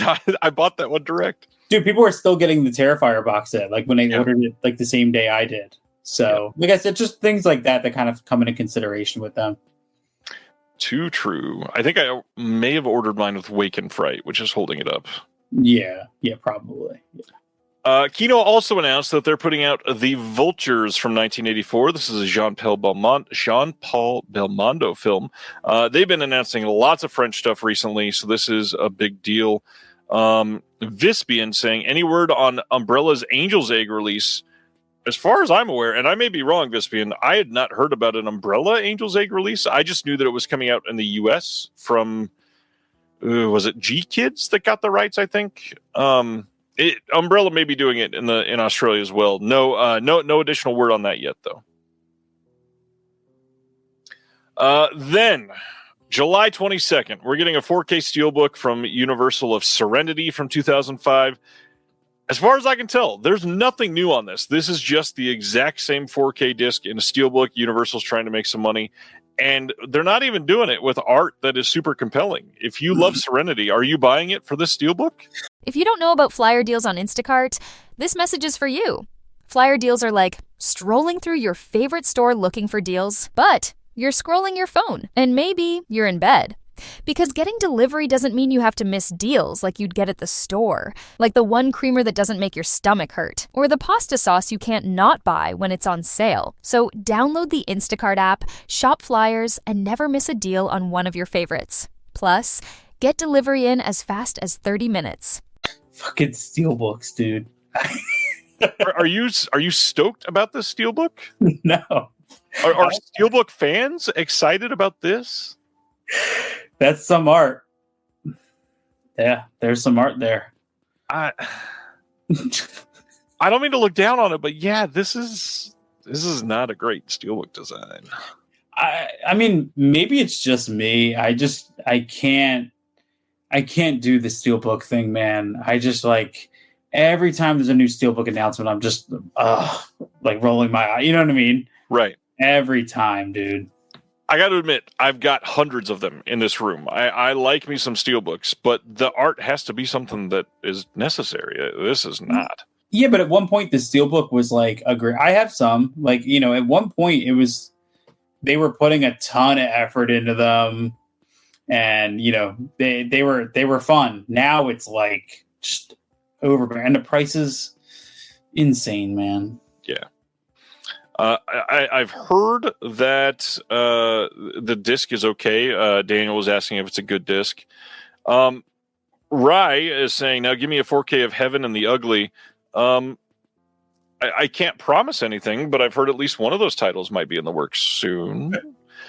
All steelbooks looking like PS3 cover art, says Kev.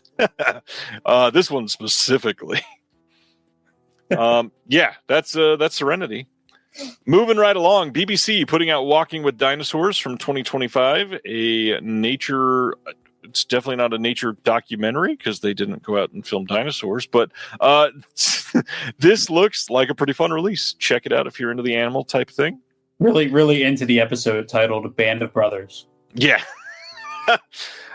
This is also pretty cool. August 12th, we're getting a Blu-ray and DVD release in the U.S. From the BBC of A Good Girl's Guide to Murder, Season 1. I've never seen the show. I don't even know that I had ever heard of it, but I'm just saying this is cool because it's another Netflix title being rescued and put out on physical media. This is a damn big deal. Damn, I didn't know there was a Netflix title. Sure is. Then we're about to cover a bunch of 88 film stuff. Mozart is saying Sony and Lionsgate still do good steals. I agree. Those are the two that I would name as well. Let's go into some of these first up and spend some time with a couple of them specifically. So July 21st in the UK, July 22nd in North America, they're putting out a Blu-ray release of Detonation Violent Riders from 1975. This is coming as part of their Japanarchy line, so it's going to have their I Want to Be Radiance When I Grow Up Obi strip, and it is going to look exactly like their releases. It is going to have a booklet with writing by Michelle Kisner, which definitely sold me immediately. We've got audio commentary by Ashley Darrow and Jonathan Greenaway of the Horror Vanguard podcast, brand new visual essay by Nathan Stewart, and then a couple of like trailer stills gallery, that type of thing. And some really great art by Alon Sheedy, who's a friend of the channel. Great art. This looks amazing. I cannot wait to get this one. Dude, I know nothing about this, but I was sold minute one. Artwork alone, I was sold. Yeah, it's pretty up there for sure. Another label that I've had a lot of fun blind buying from is 88 Films. I get that, yeah. Especially with, like, I remember when I picked up the Guts trilogy, just simply based on artwork, and then I ended up loving those movies. That's really kind of like what drove me forward with 88 Films. And between the Japanarchy, the French line, like, there's so much good stuff coming out from them. We're talking about all of them tonight, it feels like. Next one is August 26th. There's going to be a deluxe Blu-ray edition of The Cat from 1991. This is releasing in the US only. US only. This is not getting a UK release. This one is a big deal. This is a title that people have wanted for fucking years. This has been bootlegged to death. The big thing is this played on Criterion just a few months ago in a big cat-centric month that they did, and people finally saw this, discovered it, and fell in love with it. And 88 Films came in and are releasing this in what looks like a pretty incredible release. We got a 40-page book in this. We've got a brand new 2K restoration from the original negative. There's going to be an audio commentary by Frank Jang. There's a new interview with the writer Gordon Chan. There's an image gallery. You can pre-order this now. This is a big deal. Sibner is saying crazy, a US only 88 release. This is not the first one. They've done some before. The very first US 88 release was a US only release, and that was Gestapo's Last Orgy. They couldn't get that approved in the UK, and I believe they can't get The Cat approved in the UK because this is one that I don't remember if there's animal cruelty, but I believe that's probably the reason why they couldn't get that one approved. I don't remember there being much of anything, but considering the figure of the film, that's got to be why.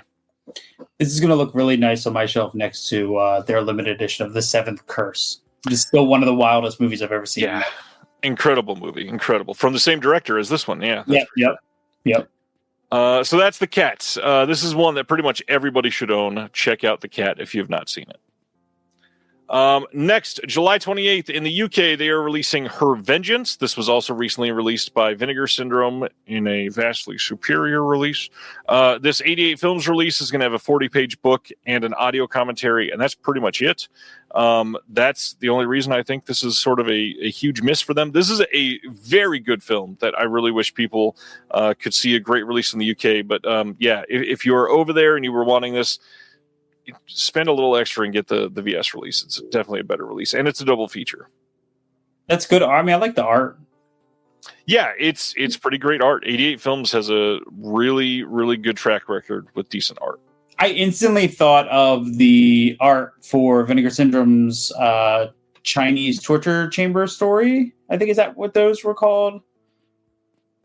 Who put that out? Chinese torture story. Why am I blanking on that? Was it Shout Factory?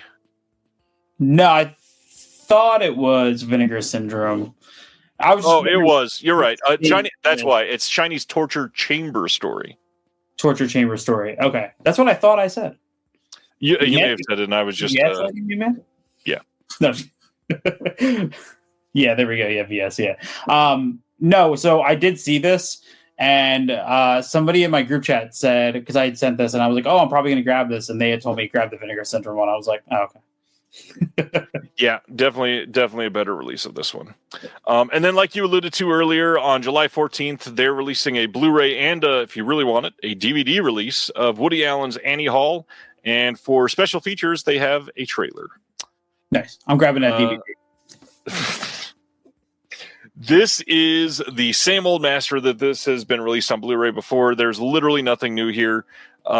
Unless you're over in the UK and you're dying to own this film and you've never seen it on Blu-ray and you didn't import it, this might be the way to buy it. But other than that, yeah, there's not really much of a reason to buy this specific release of this film. Interesting to put out something like that. So, I don't know. Maybe. Well, Woody Allen's films historically do not come with extras. He doesn't allow it to happen. So. I'm still learning, still getting into the Woody Allen stuff. So I wasn't sure if that was a trendy or like not a trendy, if that was a part of it, you know, not having any bonus features. Yeah, it's a very, very interesting choice. And then not to mention the studio that controls this one is MGM, which historically the worst studio to work with for anything related to bonus features and releases. Great. Then we get into the fun stuff. July 7th on Blu-ray over in the UK, they are doing, as part of their Nikatsu Roman porno line, Sex Rider Wet Highway from 1971. And I just got to say, they don't really title movies like this anymore. Sex Rider Wet Highway. Such a specific, wonderful title. Can't wait to see this one. This has a booklet by Caitlin Casiello. This has a audio commentary by Earl Jackson and Jasper Sharp, newly filmed introduction by Ten Terawaki, Stills Gallery trailer, new artwork, fun looking release. Yeah, somebody described this as the Japanese Crash. So sold. Immediately sold. Immediately. I love that we started with all the double entendres and then we get Sex Rider Wet Highway. It's meant to be, man. It's meant to be. Jesus, Dustin, come for the Sex Rider, stay for the Wet Highway. Oh, we're staying all right. Yeah, nice to see Jasper Sharp on this. Like Rice says, Jasper does a lot of these titles because he is the pink cinema guy. He's great. Also, will say I love that the booklet, the essay is called "Sex at Speed." Yes. Next, from the same line, the Nakatsu Roman porno line, we are getting Tokyo Emmanuel from 1975. This one is going to have a booklet with writing by Jasper Sharp and Dakota Newt. Dakota getting more and more work, it seems like. That's nice. Audio commentary by David Flint and Jasper Sharp. New introduction to Roman porno by Ki Chiba. Newly filmed introduction to Tokyo Emmanuel by Mio Hitokai. This looks like a pretty solid release again. I'm stoked that this is happening and glad we're getting exposure to a lot of these titles. Yeah, is this supposed to be, and mind my ignorance of this, is this, because last year I really got into Black Emmanuel because of, the Severin box set. And then, of course, I knew about the standard Emmanuel line. Is this sort of just like another country's version of... In a way, yeah, they were definitely inspired by it. The Nakatsu Roman porno stuff definitely had a lot of inspirations that they took from other country cinema, and that was no exception for sure. Okay, yeah, because I'll pick this up pretty much just based on that. You know what I mean? Oh, I know what you mean, yeah. Definitely getting that. As part of their French collection on July 7th over in the UK, they are putting out The French Love from 1972. I've heard that this one's good. No bonus features on this one, but one that I am certainly going to look into. I'm very curious to see how their French collection does, because they don't seem to put a lot of work into it, which I get if they don't sell well. It's hard to put a lot of money into extras and booklets and all that, but also if you want them to sell well, you got to invest at least a little bit sometimes. So curious about this one. I've not seen this. Anybody else seen this one? I'm currently reading the description here, which says a beautiful bisexual air hostesses and whisked back for a spot of Le Gnocchi. So, I don't know what that means, but I love that Ronnie says, "Is that Liam Gallagher?" This is the Oasis re-team up that we've been waiting for. Yeah, honestly, good time to point out too. Rye was bringing up that Jasper Sharp's Under the Pink Curtain book was up for pre-order. I posted that on Facebook at least last week. I'm not sure if we talked about it on here, but it is getting a re-release from Fab Press. You can pre-order it now. They were running a short sale, and you could pre-order it with some other stuff. But it looks to be like they added quite a bit too. I'm very much looking forward to that release of Jasper's book again. I forgot this was this week. Okay, July 7th in the UK, as part of their French collection, they are also putting out the most bluntly titled film I've seen in a few weeks at least, Naked Sex from 1973. I have to admit, I took great joy in censoring this in 8 different places. I will admit, one or two of these were questionable. I may not have needed to censor these. However, I've had my Facebook account for The Disconnected taken down 2 or 3 times now, and do not want to lose that. So I said, you know what? I'm taking 0 chances, and I'm just doing everything. What's funny, though, I don't think I've ever conceived that I might have to censor something on the spine of a Blu-ray release. Yeah. And to do that here, man, wild. Dude, this is I love that it says The Innocents at 88 Films. I'm proud to present. This is up there with like some of the Severin title. Like I remember when I went with my wife to a record store that had a whole bunch of, somebody traded in their whole collection. It was a bunch of Severin and like Vinegar Syndrome stuff. Nice. And I remember picking up the oh my god, what was it called? The Inconfessable Orgies of Emmanuel. Yep. And she's like, I think I know what that's about. Or like, there's a Shining Sex, like another one that you're like, I think I know what this is about. I'm buying this. I mean, for sure. I mean, there's no. It does say that it has an eager young whippersnapper. So I don't think I've ever seen the word whippersnapper in copy before. It also says copious copulation en route. So. And it does say it's not just wall-to-wall shagging. Naked Sex is also about memory, fantasy, and modern relationships, as close to an art film as a softcore porno gets, in fact. I mean, I also got to point out, I love Terry's comment here. He says it looks like the most erotic version of Pong ever. I thought of the cover reminds me of Tommy, the Who. So you gotta get those vibes from it. Yeah, a little bit. I get that. Next, from the French collection, is Sexually Yours from 1974. This was directed by Max Picas. This is one that I believe was released by Mondo Macabro here in the U.S. This is from, their French line. There is the film on here and nothing else. That's it. Just the film from them. Sweet. Some of these comments are so great. Clothed sex.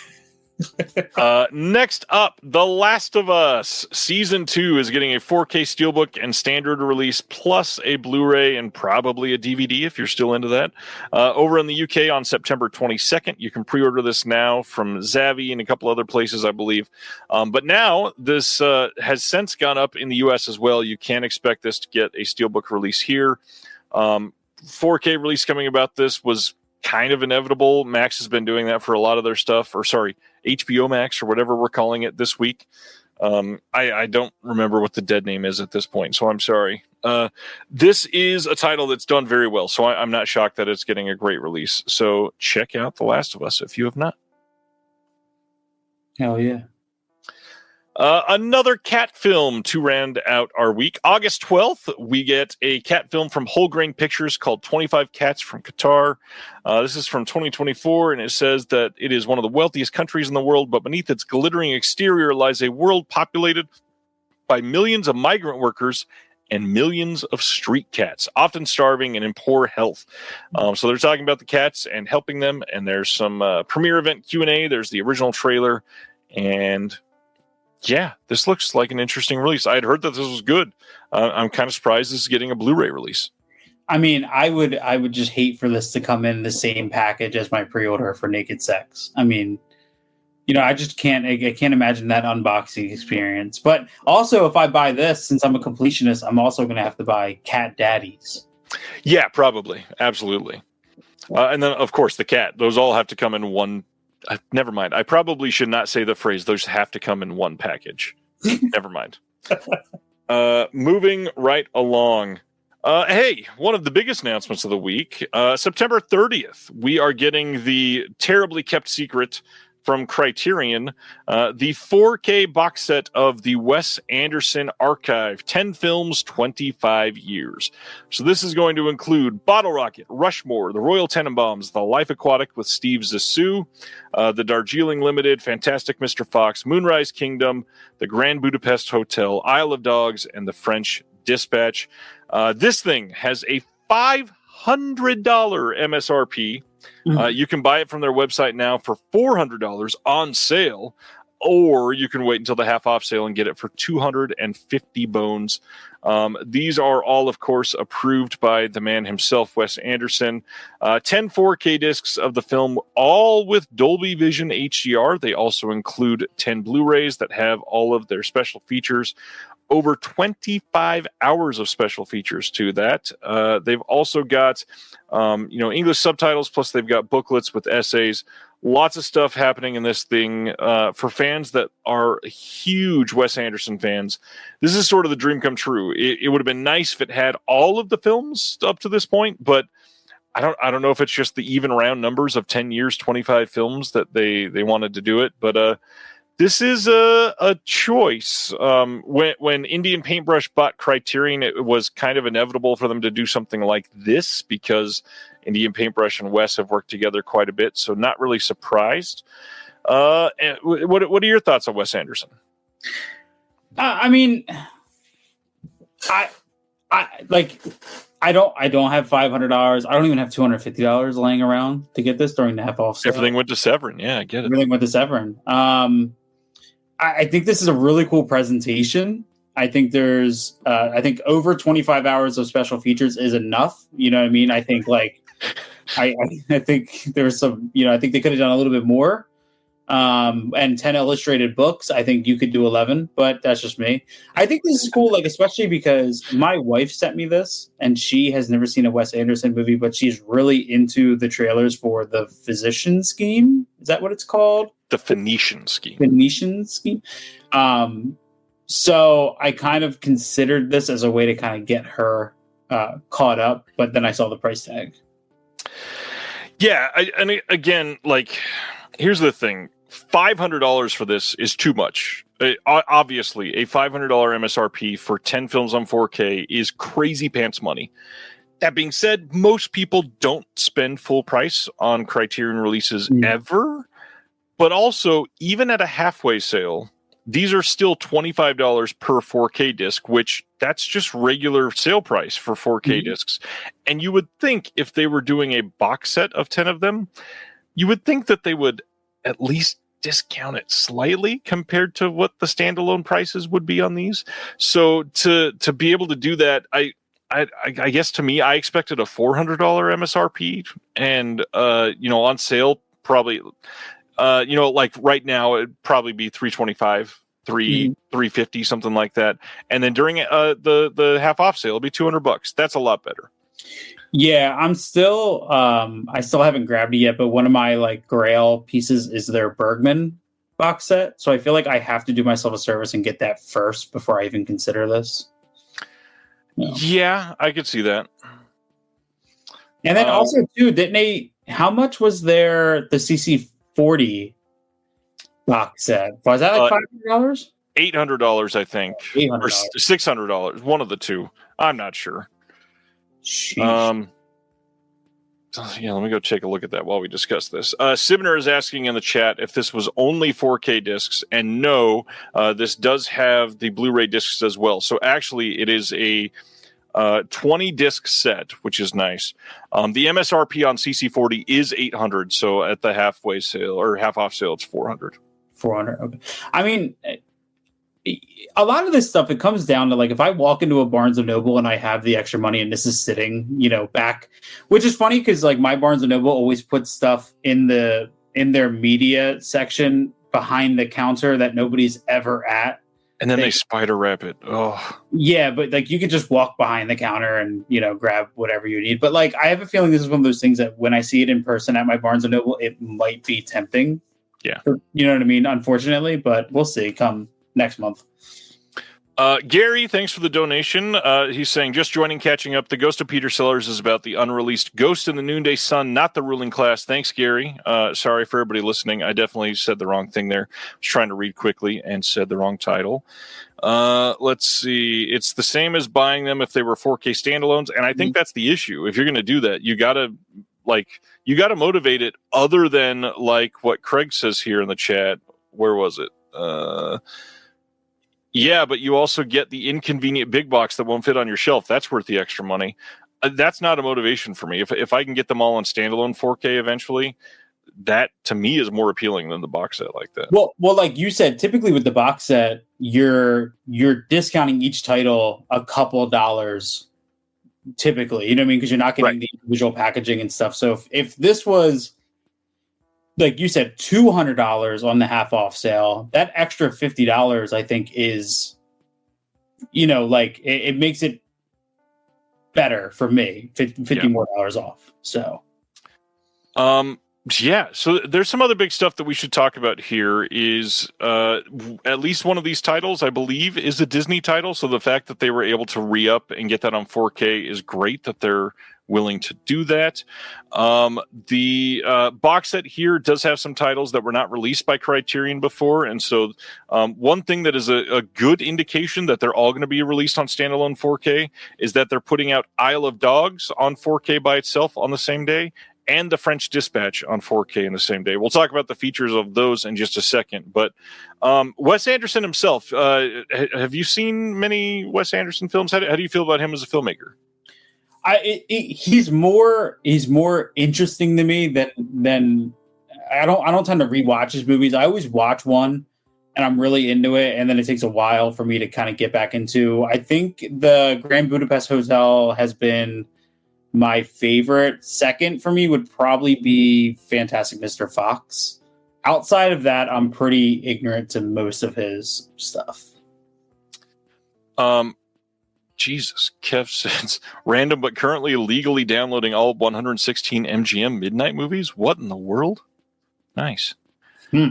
So My thoughts real quick. I really like the look of this box set. What's funny is I think if you didn't put the title on the front and you showed anybody that knows the Criterion Collection this box set with none of the branding, they could go, "Oh, that's a Wes Anderson box set." I bet. It is just so him. As far as my thoughts on the films themselves, I don't normally talk about Wes Anderson all that much because I got to be honest. A lot of people I know love the current era of Wes Anderson, and that's just not for me. I truly loved Wes Anderson up to about Fantastic Mr. Fox. In the right mood, I might be into watching Moonrise Kingdom and maybe the Grand Budapest Hotel. But really, everything past Fantastic Mr. Fox just seems like it's just not for me for the most part. I adore Bottle Rocket. I think The Royal Tenenbaums is a masterpiece. Life Aquatic is starting to get quirky, but it's still unique enough to where I like it a lot.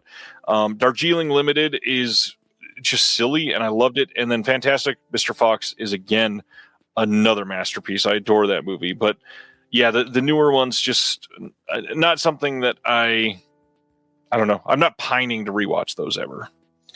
Yeah, I mean, I think if you're going to... I think for people like us who are very like, if I get into a filmography or I really start diving in, I appreciate box sets like this where I can just kind of go to one thing and kind of get the basics. Because even if I don't know much, I'm still going to watch the bonus features. I'm still going to read the essay. This is a good set to fall in love with him. You know what I mean? In his films, I do think that if I did get my hands on this, I would for sure become a major fan by the end of it. It's just that initial investment for me. You know what I mean? Yeah, for sure. All right, let's go and take a look at the bonus features for Isle of Dogs. This is a new 4K digital master, all done by Wes Anderson or approved by Wes Anderson. This is going to have an audio commentary with Wes Anderson and Jeff Goldblum. There's a feature-length storyboard animatic on here. There's a making of Isle of Dogs featuring animators, puppet makers, modelers, sculptors, a whole bunch of other people. The visual comedy of Isle of Dogs, a visual essay by filmmaker Taylor Ramos and Tony Zhao. Jupiter in the Studio featuring actor F. Murray Abraham touring the set, animation test, visual effects breakdowns, behind the scenes and time-lapse footage, plus an essay by critic Moeko Fuji and a poster by cover artist Katsuhiro Otomo, which I love the cover of this one for sure. Yeah, I don't know anything about that. I've never seen this, but I do like that cover. And then the second one that is going to be standalone is The French Dispatch, or the full title, The French Dispatch of the Liberty, Kansas Evening Sun. This one is a salute to writers and expatriates. This one is going to have a commentary with Wes Anderson and Roman Coppola and Jason Schwartzman. Selected scene storyboard animatic behind the scenes of The French Dispatch, No Crying, How to Overcome Blasé Ennui, a visual essay featuring the writing of David Bordwell, episode of the New Yorker Radio Hour with Wes Anderson, French Splatter School Action Group, an interview with the artist Sandro Kopp. There's A-Line by Jarvis Cocker, a music video. French Dispatch reads The New Yorker featuring Wright and Bill Murray, Stephen Park, Elizabeth Moss, and more. There's a lot of stuff coming on these, is what I'm getting at. Tons of extra features. And so the big thing here is to see them announcing 4K of the 2 discs that they didn't put out standalone. I'm willing to bet that eventually we're going to see a rollout of the other 8 films being on standalone 4K as well. So not super surprised by that. Yeah, that's cool. They put this out on Blu-ray, right? No. Criterion had not released this on Blu-ray. Okay. This is the first Criterion release of this. This was released previously by the studio. Oh, okay. Moving right along. This happened just hours ago today. Blue Underground announced that the film Raw Meat, also known as Deathline, is coming out on 4K sometime around Halloween this year from them. This is the Gary Sherman film from 1972. And I'll say it again and again. Blue Underground does really great work on their 4Ks. They take a while to come out, and they're not necessarily signing new titles. They also put out Deathline on Blu-ray before, so it's not really surprising that they're doing a 4K. But those 4K releases look incredible when they do finally come out. So this will be something that people will love to see on 4K, I'm sure. They are the masters of the, shall I say, misleading cover art. In my opinion, love their work, but I don't know if that's an accurate visual of the film there. But you know, I believe this is the original poster, and this one was a secondary poster. So I think the Deathline one is actually pretty accurate. Color me right. All that to say, yeah, they do great 4K work. Can't wait to see it. Although I will say, I saw an upcoming Severin 4K that's not been announced yet, and their 4K restorations are getting better and better. That movie, we'll talk about it when it gets announced, but that movie looks incredible. Yeah, all right. Keep your secrets. Next up, November 18th, we are getting season 8 of Rick and Morty, which I got to be honest, didn't know was still a thing. I thought this was canceled back a couple years ago, but here it is, still coming out. And I looked it up when I announced this. Pretty decent reviews. Supposedly a return to form. I see a lot of excitement in your comment section for this one. Of course, on every single announcement, there's somebody that says, no thanks or not for me. Cool. I appreciate the engagement. This one, I've been wanting to see. July 8th, Dark Sky and MPI Home Video are releasing Let's Start a Cult from last year. This is the film that is making Stavros Halkias a household name, I guess, if you stumble upon this on Hulu. Stavros is hilarious, and I really want to see this. From what I hear, it starts off great, but unfortunately loses some steam, which I'm not super surprised by. Seeing him try to lead a film is a little surprising at this stage of his career, but considering what he does for his comedy, I hope that it does well for sure. Does this come with a big plastic chainsaw? Or oh, never mind. Hold on. Something else. I'm sorry. Move on. Oh, Dark Sky. No, this is not a Dark Sky Selects. So, sorry. No chainsaw here, unfortunately. Via Vision in Australia, this is the parent company of Imprint. On July 30th, they're releasing Hang 'em High from 1968. This is a Blu-ray set. No new restoration or anything like that, but for those that love this film or Clint Eastwood, this looks to be the most updated release. Not to mention, it got a brand new audio commentary with Toby Rohn. This will also have a limited edition 3D lenticular hard case to house the film. This was previously released in the U.S. by Shout as part of their Shout Select line. So if you don't have this yet, this might be a great way to check it out if you love Eastwood. I always think I don't need these Imprint lenticular releases, but then I see them and then I instantly want them. You know? That makes sense. I think there was one title that almost got me, and I decided at the last second to take it out of the cart. I don't remember what it was. It might have been one of the Rob Zombie ones that they did. Oh yeah. Yeah. Then, to match that, they are also doing The Golden Voyage of Sinbad from 1973. This also comes with a 3D lenticular hard case and art cards.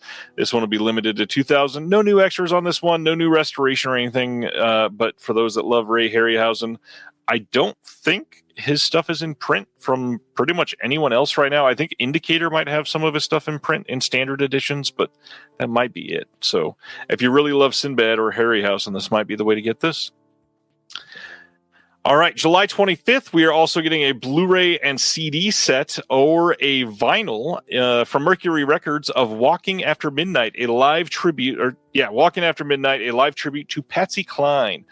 This was filmed at the historic Ryman Auditorium in Nashville, and it's a bunch of artists doing music of Patsy Cline. So you do get the Blu-ray of the live concert footage. You also get the CD of it. And honestly, it's for sale for very cheap. So if you like the artists on here, this looks like a pretty fun release. I don't love a lot of people on here, but Patsy Cline is fucking brilliant, and especially love Crazy. Or not Crazy, sorry. Crazy, and then there's at least one more on here that I was stoked on checking out, because Pam Tillis is supposed to be great on So Wrong. This looks great. I'm stoked that more and more places are doing this. That's cool. Then, the final announcement of the day. TerraVision earlier hosted a live stream by me, and we announced that finally, in August, we are getting a 4K release of Gatorbait and Gatorbait 2 Cajun Justice. This is coming as a double feature deluxe edition. This hardbox release is limited to 3,500 copies. You get both films on 4K, both films on Blu-ray, and all kinds of extras. You get a perfect bound book with writing from Alexandra Heller-Nicholas, Michelle Kisner, and Heather Drain. Commentary with Beverly Sebastian on both films. Commentary with some idiot named Ryan Verrill, and then Will Dodson from Someone's Favorite Productions on both films. We've got a new interview with Joe Bob Briggs on both movies, also produced by Someone's Favorite Productions. We've got an interview with Tracy Sebastian on both films. We got an interview with Ben Sebastian on both films. New interview with Brad Kepenick on Gatorbait 2. The thing that I'm most excited to see on a disc is interview with Claudia Jennings' brother, Keith Jennings, not Ken Jennings. I almost said that. He is not the Jeopardy winner. And then there's some archival extras that are coming with this as well. We're going to talk about this in depth in just a second, but if you are super excited about this release, they're also doing this collector's edition, which on top of all of the extras and stuff that we just mentioned, they're also going to include a screen printed 18 by 24 poster, a koozie, a hat, bumper sticker, a t-shirt, and lobby cards. This one is limited to only 300, and one of the people that pre-order this that sell out are going to get a signed Chloe Mannon original art that she did for Gatorbait. That is truly great. We talked about this on the live stream. Go check it out if you haven't. It's still up on the YouTube channel over there. But the big thing here, these films are incredible. I know that a lot of people are stoked on these. I mentioned pricing earlier, wanted to talk about this. This giant collector's edition set from Severin that has 2 4K discs, 2 Blu-ray discs, all of this extra stuff, $100.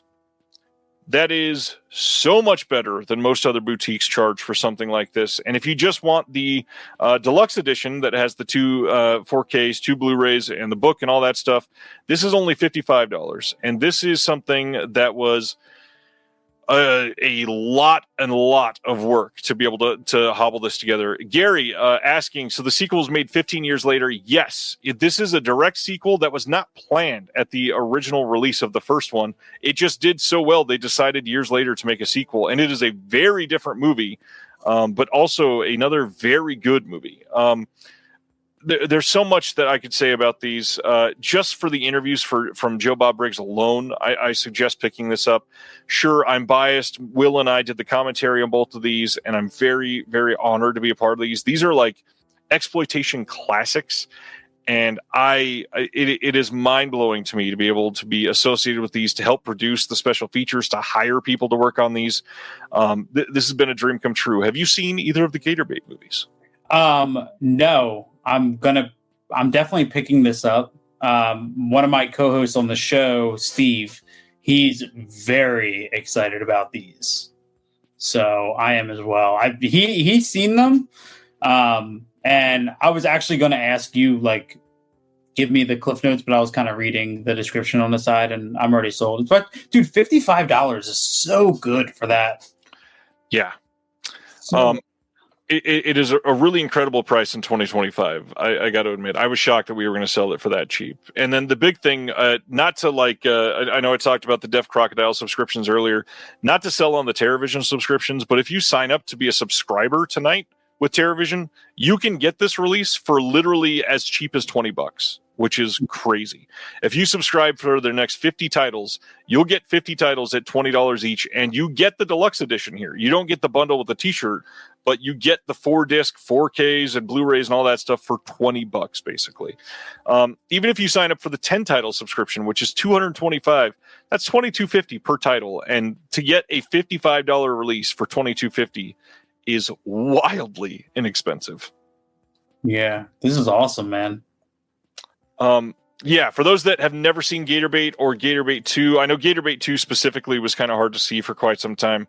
They have been languishing for years on independently released DVDs. They weren't quite bootlegs, but they just weren't great copies of them that the Sebastians did themselves. The work that had to be done to get these put out is kind of incredible.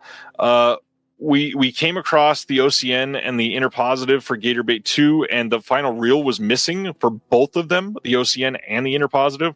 And so the Wonderment Project, who is in the chat tonight, was gracious enough to scan his Laserdisc copy for us, and we are using that to fill in for the missing last reel on Gatorbait 2 to make this a 4K.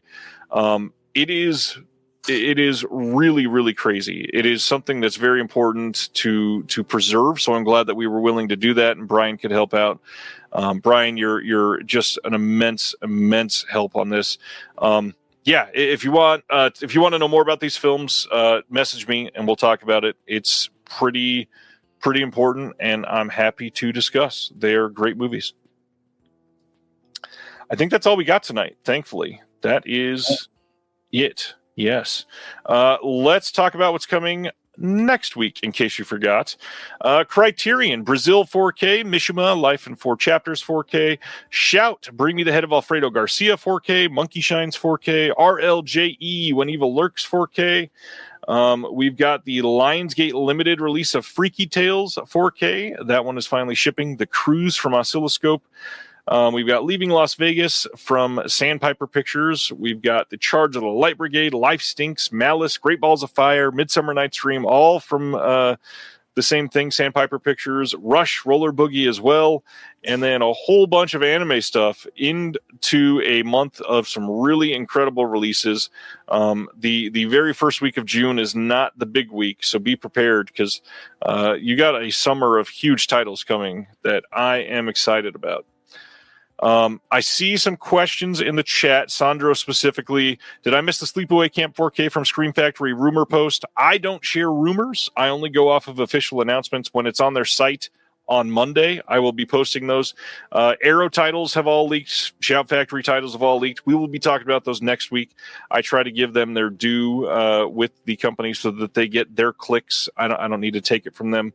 Everybody that supports Dawn of the Disc, I'm not going to take it away from you, but I personally don't get joy out of that. I really wish people didn't share those early. It hurts the companies that do that. So just a heads up on that. Anything you're picking up from those what's coming out next week that you're excited about?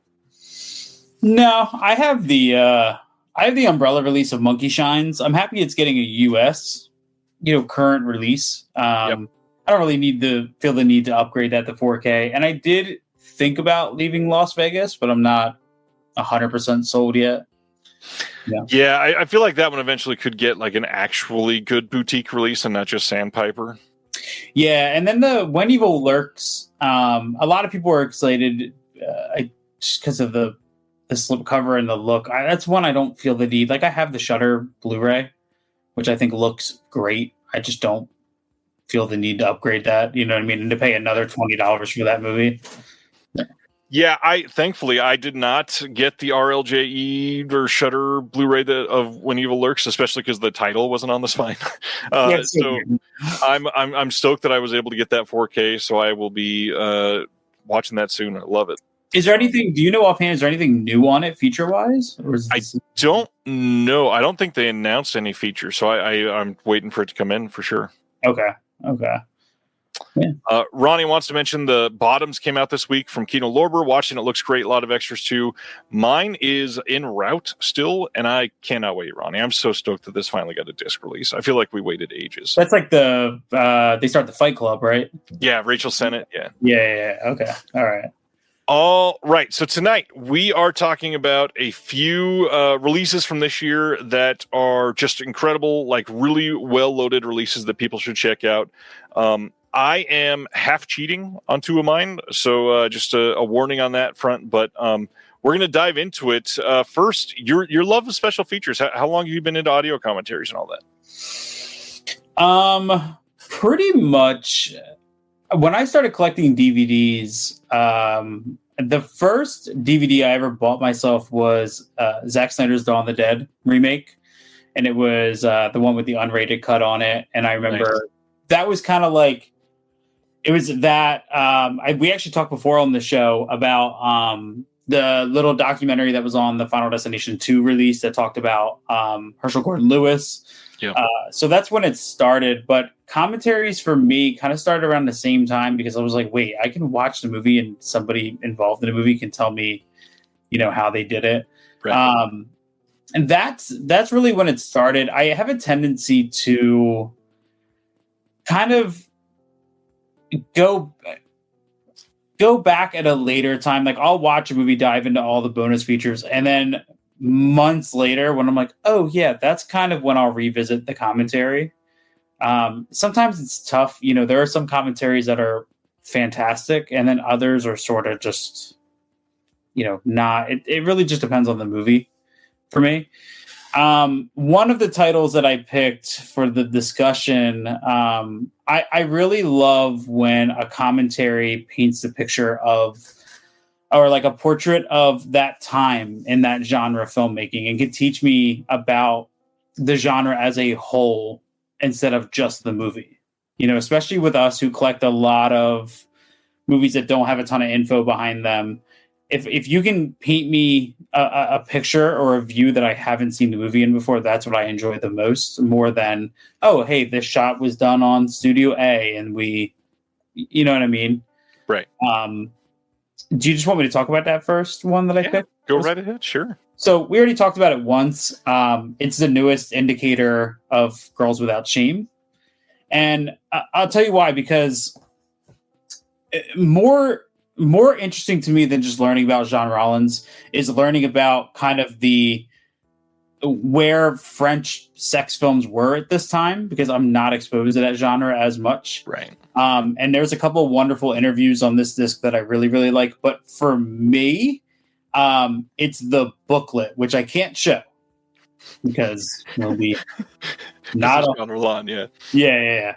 But there is, let me get the exact title of it for people real quick. It is called, it's written by Jean-Pierre Bourgeois from 1975, and it's called Porno Cinema Seen by Those Who Make It. And it was a really interesting kind of look on that subgenre at that time. It was one of those things where I read it, I put it down, and then I went back to it because there was like information overload for me. I guess the reason I keep picking this up is because I watched this, put it away, pulled it back off the shelf, watched the bonus features, I put it back on the shelf, and then I pulled it out to read the booklet, put the booklet down, and then revisited the booklet again, and I just haven't been able to stop thinking about it. Because to me, more important than learning the movie is just learning about film in general at this time period. I mean, this came out in 1973. Obviously French, very revolutionary time for French cinema, as we saw in some of the 88 films announcements that came out. And to me, this is actually driving me more to that genre. I want to see more early 70s French films and kind of see what that movement was doing. Right. So as a release that I would recommend people, to me, this was a big eye-opener of a release for me. That's what's important, is that this all in all is driving me to expand my knowledge of film in general. You know what I mean? And this Jean Rollins line from Indicator is all over the place. I mean, to go from, or Rollins, sorry. for the record, Jean Roland. To go from fascination to Requiem for a Vampire to even like Rape of the Vampire, Nude Vampire, to now this has been like the most mind-blowing experience for me. You know what I mean? As somebody learning about somebody's filmography. So that's my first one and my fascination with this little movie. If you don't know about flyer deals on Instacart, this message is for you. Flyer deals are like strolling through your favorite store looking for deals, but you're scrolling your phone, and maybe you're in bed. Because getting delivery doesn't mean you have to miss deals like you'd get at the store, like the one creamer that doesn't make your stomach hurt, or the pasta sauce you can't not buy when it's on sale. So download the Instacart app, shop flyers, and never miss a deal on one of your favorites. Plus, get delivery in as fast as 30 minutes.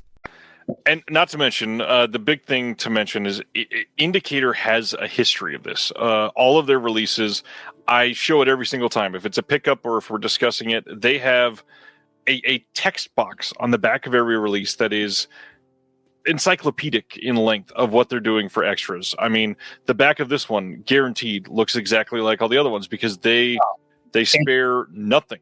I mean, look at that. Yeah. It's crazy. And for the price too, like a lot of these, I don't even get the 4K. I just end up getting the Blu-ray, and they come out to be like sometimes like $23. Right. I think just a couple weeks ago, I think it wasn't a Jean Rollin film, but it was one other. Black Magic rights was like $12.99. Yeah. On Amazon, and they're numbered. They're limited edition. They're numbered, but just great titles to pick up and just dive into. Great quality too. Like all the restorations are always great. They just simply do great work. Yeah, absolutely, man.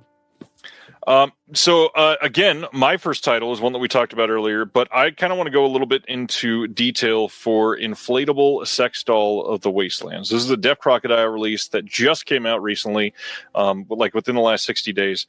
And this is a film from 1967 that is very weird. For a lot of people, this is sort of a especially for people new to Deaf Crocodile or new to this type of cinema or new to art house films, this, I could easily see it being a little, we'll say, not approachable. And yet, one of the best things about this release is the amount of knowledge that you get through all the extras. So one of the big things here, the audio commentary itself, and tooting my own horn a little bit, I'm the one that got the audio commentary here because we got Arna Venema and Mike Leader, who's a friend of mine. I've hired him for commentaries for like 4 or 5 different companies.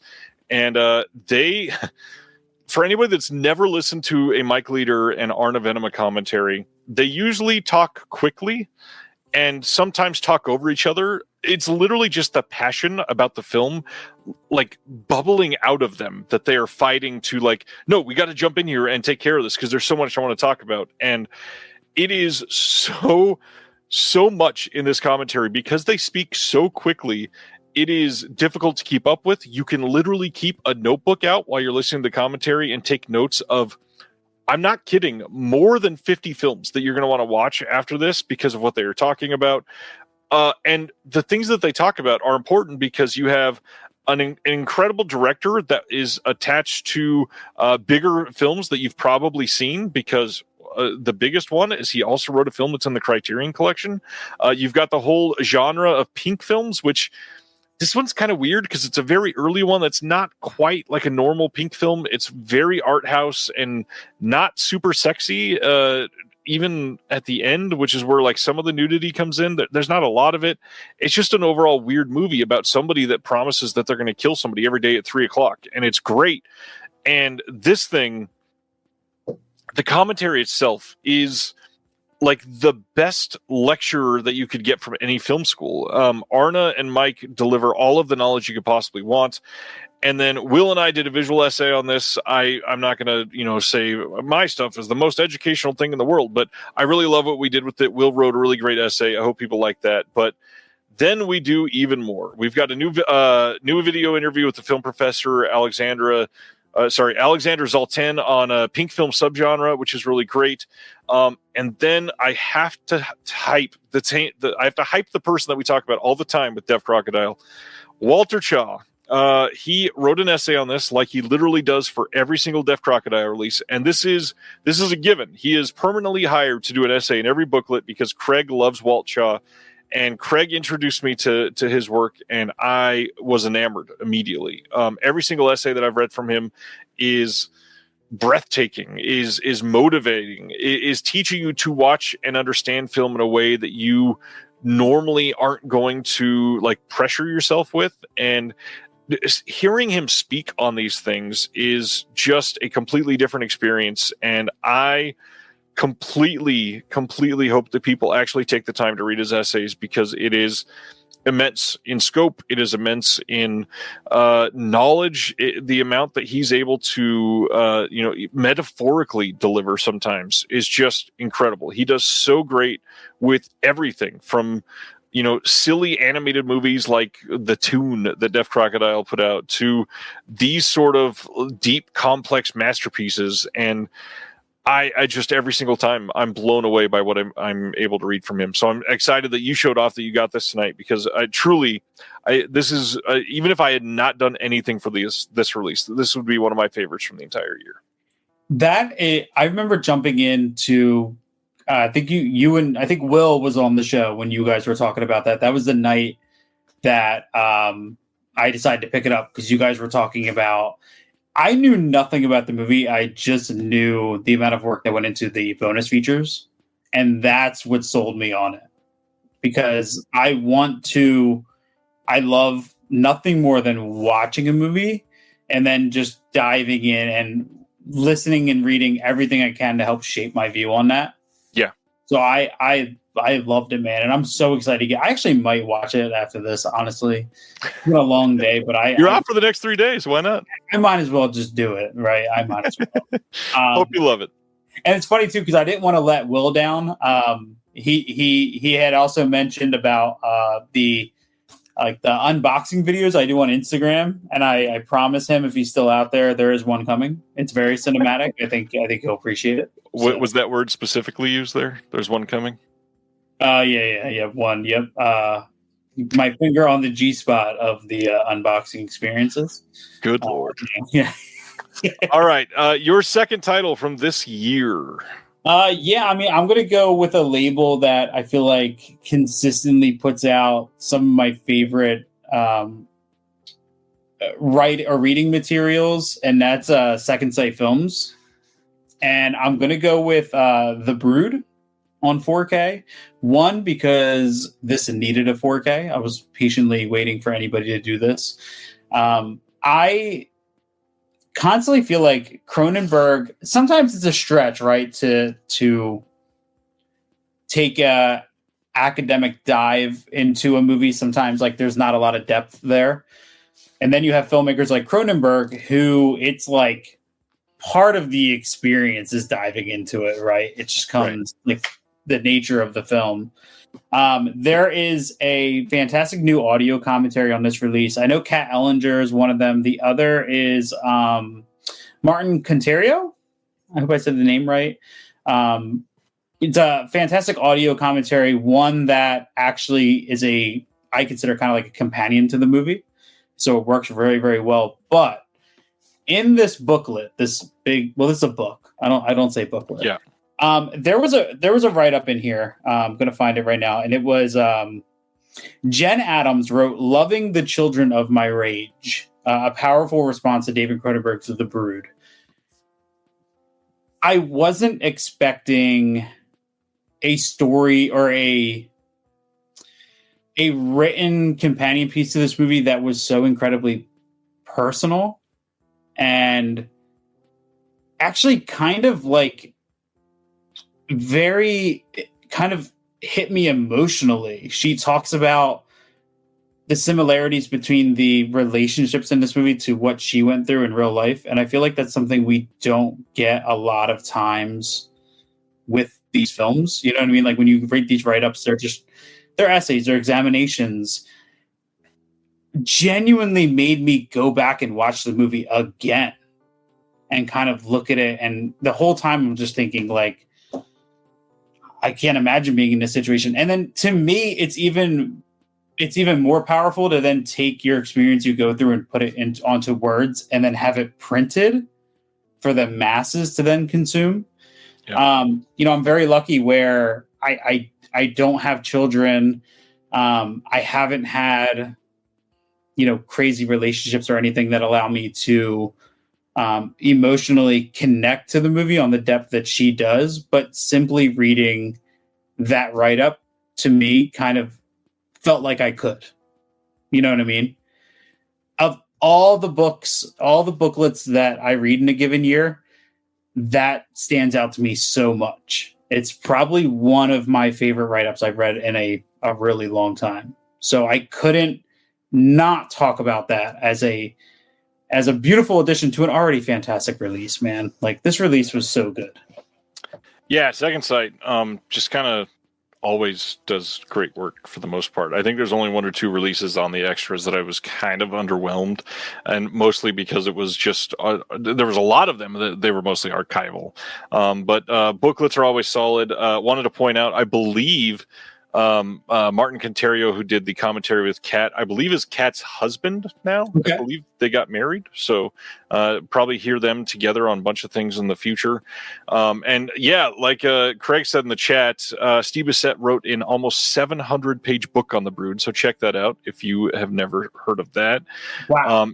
And when I mentioned Inflatable Sex to All the Wastelands, I spent a lot of time on Walt Chaw. I forgot to say that Alexandra Heller Nicholas also has an essay in that book as well. Great choices from Craig and Dennis over there for sure. Speaking of great choices, this is where I start to cheat because these next two releases are technically not out yet, but I've done so much for them. I really want to highlight more about them. One, we already talked about in the announcements tonight, and you probably already know what that's going to be, but I want to just kind of put a button on Deaf Crocodile real quick and talk about something. And Craig, I hope you're okay with this because you did say it in the Discord today, but not widely, although it is listed on your subscriptions, I guess. So one of the next titles going up for pre-order from Deaf Crocodile is a deluxe edition release of The Pied Piper. This is a film that they released a couple of years ago when they were with OCN, and it came with not a bunch, but a couple short films from the director, Jiri Bartha. It came with the commentary, came with some other extras. I think there was a short booklet that came out with that one, if I remember right. It's been a while. But now that they are away from OCN and doing their own thing, and they've focused on these like hard box style releases for each of their films, The Pied Piper is back coming to print, but it is getting a deluxe edition release from Deaf Crocodile. Now, that film has not been in print for a while because they released it while they were with OCN, and to have it back in print, they've not been able to have it available on the site because they can't sell the old OCN release because that's out of print and they haven't redone it yet. So this deluxe edition, to make it worthwhile for everybody, this has a brand new second disc coming with it that has even more of the Jiri Bartha short films that were not released on the first one. And there's something special about this filmmaker. Like, The Pied Piper, if you've never seen it, is a magnificent, breathtaking stop-motion piece of magnificence that needs to be seen to be believed. It is absolutely his masterpiece, his best thing, probably by a long shot. But his short films are in their own ways all just incredible. Each one has its own very unique style. He has done things like recorded melting snow to be able to film it in stop motion. He has filmed in open air nature to be able to do stop motion in open air nature. He's got these like spooky gothic style horror movies. There's one that Craig and I both love that's one of these shorts that is so wild to watch, and it's got everything from gambling and vampires and blood transfusions. And this release, which Craig says he thinks is all of Bartha's short films, this is taking an already stellar release with a really great film and making it a deluxe edition that's worth buying again for people that have that original release. And I'm so glad that I was able to do a little bit of stuff for it. It is going to be an incredible package. I mean, we've got people from the Hungarian film world that are talking on these films, that are delivering knowledge for stuff that has been around for decades and giving context to these. It is absolutely a monumental film. And again, for those that did not have it before, don't buy it on the secondhand market. You'll be able to pre-order it again very, very soon, less than a month away. It is just stupendous. And again, it's not animation in the classic sense of the word. It is a fully stop motion animation masterpiece, feature length film that is so good. Man, I really need to get my my animation knowledge up, dude. Seriously. Like I feel like it's such a lost thing for me. I need to just take the plunge and get into it, man. Seriously. Yeah, animation is one of my favorite things, so I'm stoked to be able to assist some of this with Deaf Crocodile. Gary is asking, I missed you the first time. Is it available on Diabolic yet? No, it is being announced to be able to be shipping in July or August, I believe. It'll be announced next month in June. It'll be shipping shortly after that, so definitely check it out. It is incredible.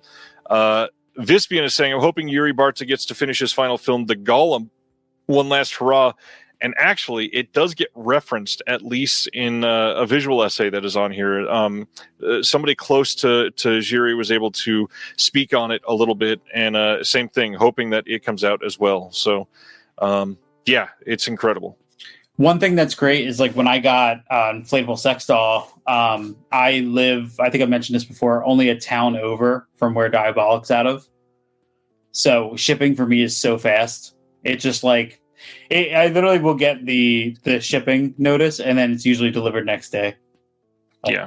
I've actually told Jesse at the Monster Mania convention, I'm like, dude, can you just have like a pickup option? Like, can I just swing by a window and like grab my package and then like I'll drive home, my 10-minute ride home?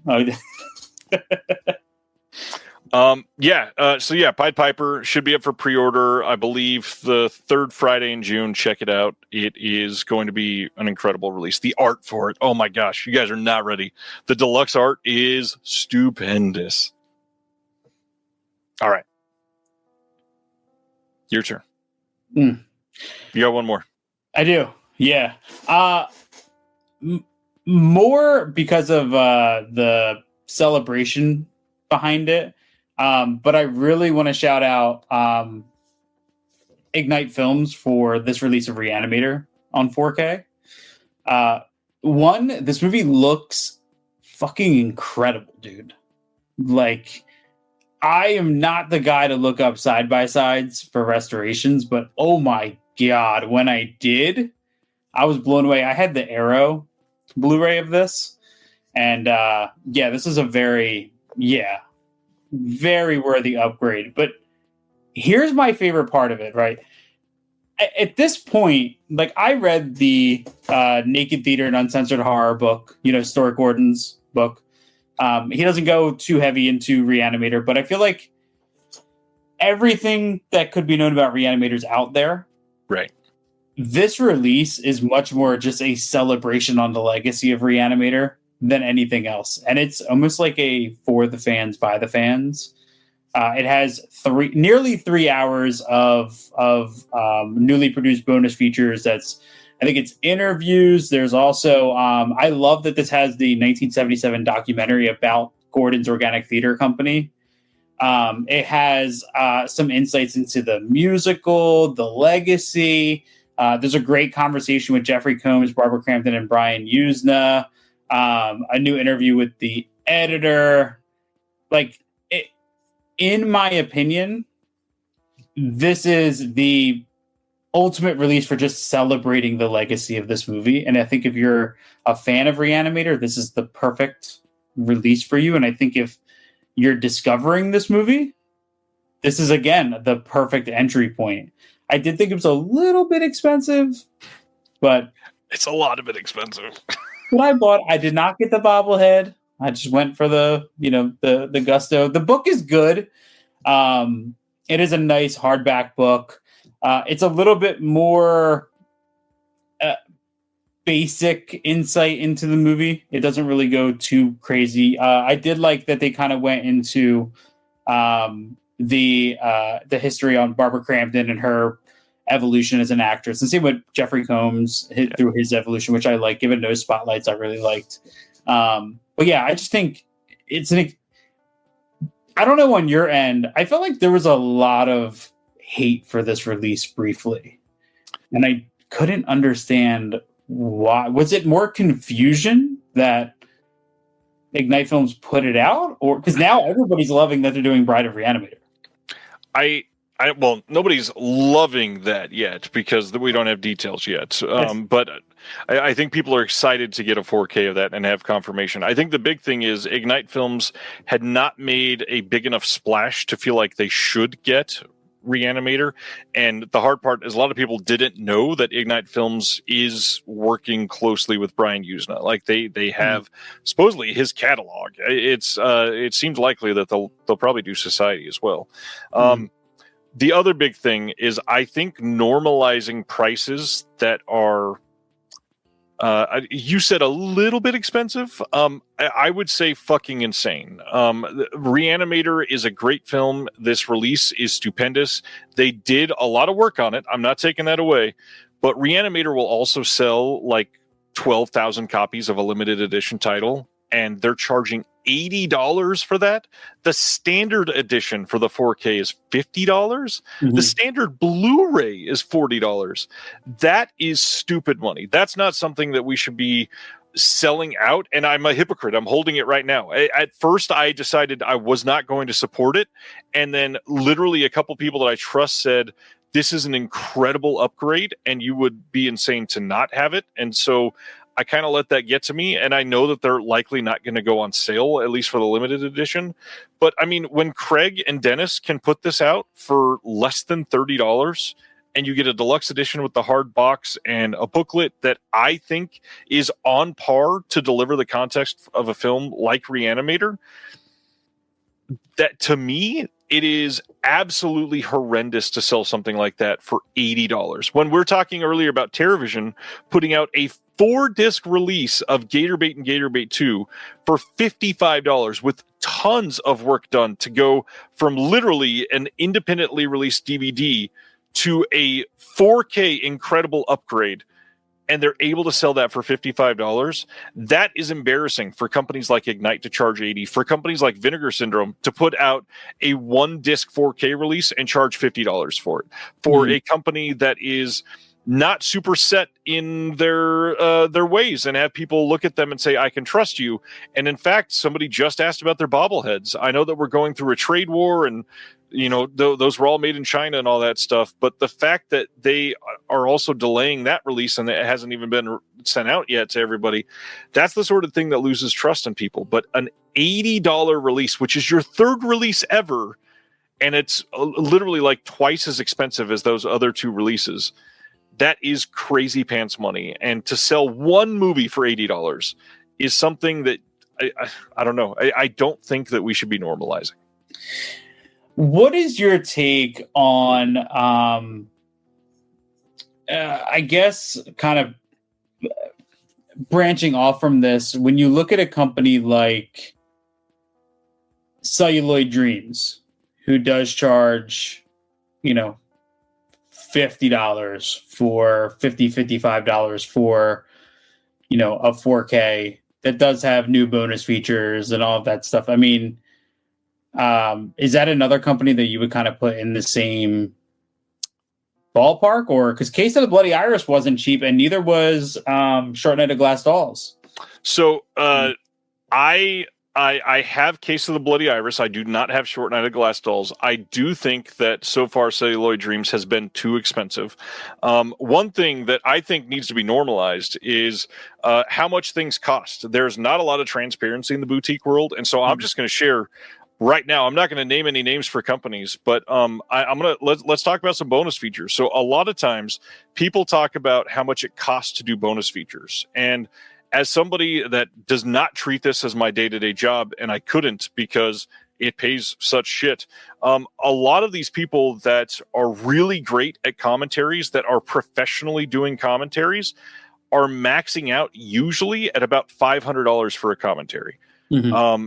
That is usually shared if it's two people for one commentary. Sometimes if it's two or three, they might go to about $600 for some of these commentaries, but most people cannot even get paid $500 for commentaries. Will and I have never gotten paid that much money for one of us to do a commentary or anything. Mm-hmm. It's kind of crazy. But the hard part is you got to start thinking about, it's a commentary. How much research has to go into a movie to be able to talk about it for at least an hour and a half? Commentaries take weeks to prepare for. And if you're getting paid $500, you are literally making minimum wage. You are, or less, literally, to be able to do that commentary. I know that many of these boutique companies would love to pay people more. It's just not really super feasible to keep these going because they don't sell 5,000 copies of inflatable sex dolls of the Wastelands. Mm-hmm. There are so many aspects of this that come into play because now we can talk about interviews. Many of the people that they get that helped produce the film, they don't pay them for the interviews. They'll pay for the person to edit the feature. They'll pay for the person to film the feature. Lots of times, they don't pay the person that's getting interviewed on these. On top of that, you have visual essays. You have written essays. Many of these people do these for free. They're like, I just love these movies, and I want to be able to do something on it. And it's a lot of work to be able to provide something that gives context to these releases. And if you're a company like Criterion, you could have people that are genuine great academics lining up to do extras for free, and they just choose not to do them. Now, the cost of adding them to the disc, how much is that? Not as much as you'd think. There's free space on the disc. They could add a commentary. There is authoring costs that will be slightly different for that, but not enough to say we're not going to make it up with even one Barnes & Noble sale. A lot of these things people are doing for like pennies on what they should be getting paid, essentially. So the cost of new bonus features, probably not as high as you think. And it's funny because as you said that, I glanced to my left where I have that Reanimator set on top of the Second Sight Brood set, and I'm pretty sure the Brood set was half the cost. I think it was 50, something like that. Okay, so right about, yeah. So on topic, but drifting further away, like how do we as consumers or anybody who's involved in this as far as like social media or anybody who has a platform, like what can we do to bring light to this other than just telling people not to buy? You know what I mean? Like how do we start? I mean, the biggest thing is we should be, from all of these companies, demanding as much transparency as we possibly can. I appreciate companies like Deaf Crocodile who are completely open about their restoration work. So if they're able to do a restoration from an OCN, they will tell that to you. If they had a 2K scan that was delivered by the Hungarian Film Institute, they'll tell that to you. If it was from an interpositive that was found in an attic in Czechoslovakia, they'll tell us. It's that sort of thing where that is the start of the transparency. And then you have a company like, I mean, I don't want to like shit talk anybody, but there's some of these like Shout Factory. We rarely get actual details on their releases unless it's the OCN. And then they're very happy to explain that. They're more than happy to say we got a 4K from the OCN, but if it wasn't OCN, we're going to be kind of quiet about it and not tell you. Yeah, it's interesting, man, because still like we find ourselves like, I remember when the Reanimator announcement came out, I had a brief second where I looked at the price and I kind of had a quick, and then I ended up doing it just because of my love for the movie. But then you think back and you're like, well, it just kind of supported the thing that doesn't feel good. You know what I mean? Right. And I'm going to bring up a counter argument to what I just said. This is a pickup that I was going to show on next week's show because I don't have a lot coming next week. So preview, and maybe I won't show it. But I literally just got in this Hammer 4K release of Shatter. I have been picking up some of these that I don't have Blu-ray releases for, and I think this was $50 for me. And the stuff that Hammer is doing for their releases is kind of insanity. Like you're getting like 4 or 5 disc releases with like every bonus feature ever made for a title, every trailer that they could find, every person giving context to the film. People that are still alive are giving new interviews. They're getting people to write in a big booklet. All of this sort of thing is really great, and that provides the context. And this is cheaper than Reanimator for a film that has been talked about way less, that doesn't need a 10,000 sellout run to make their money back. If Hammer can do it, why couldn't we get that for Reanimator?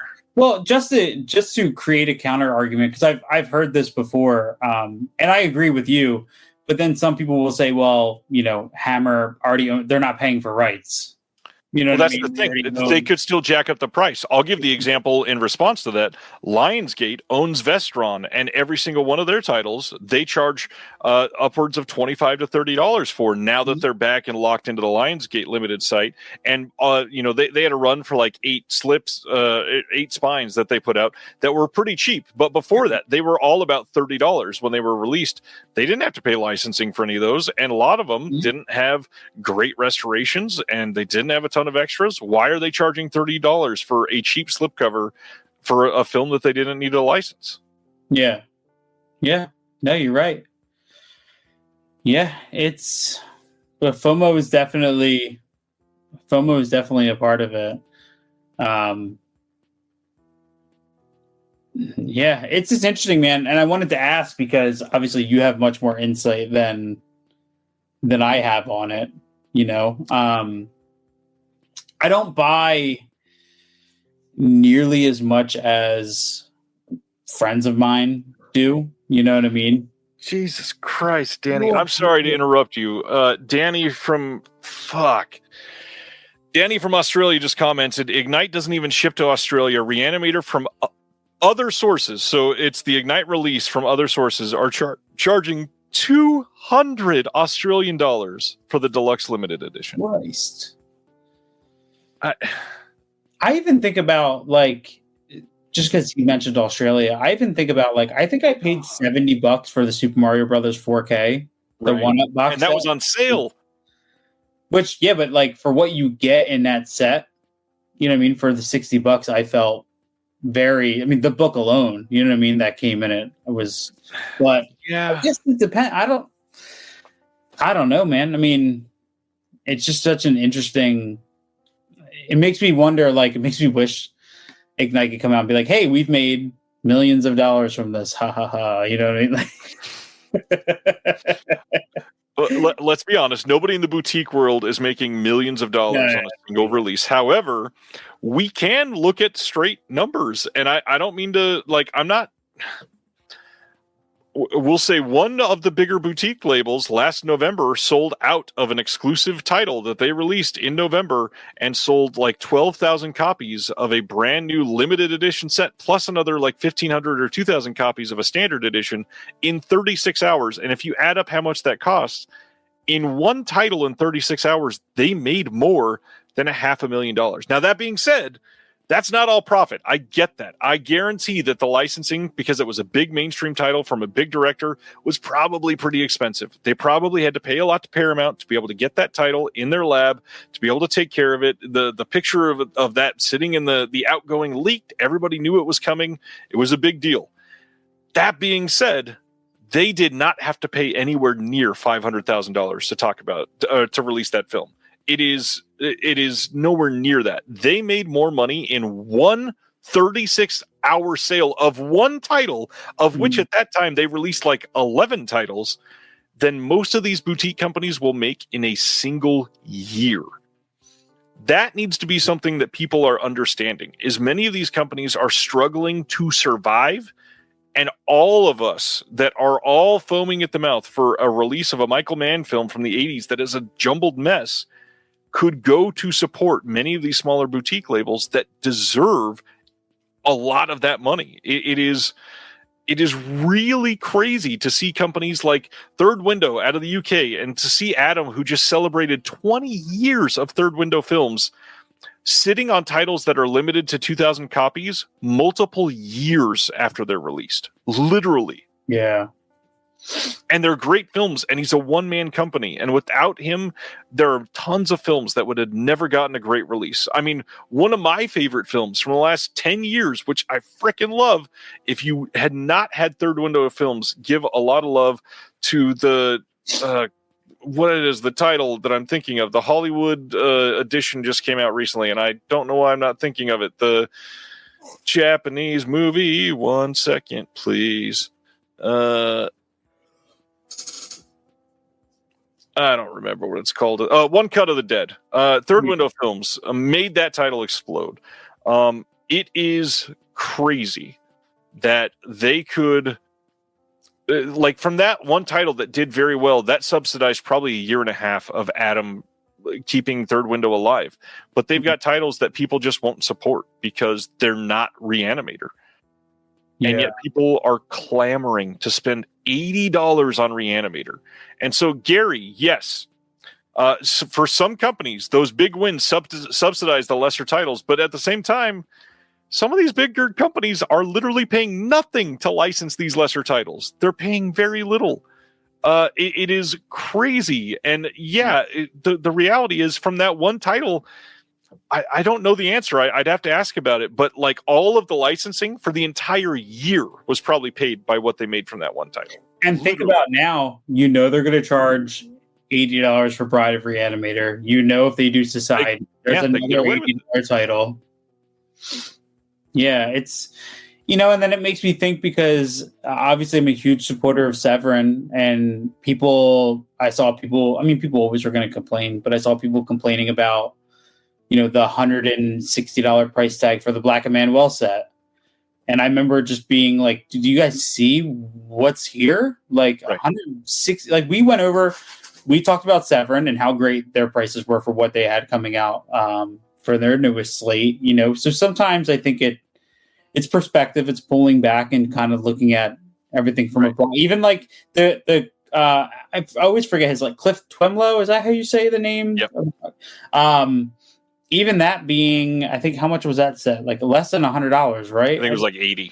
Yeah, for 10, 11 films, soundtrack, all the new stuff on there. Like, that's amazing to be paying $10 a title plus all the new bonus features, the packaging, everything else. So it's a tough one, man, because I have nothing bad to say about the Ignite Reanimator release except the price. You know what I mean? Like, I love the bonus features.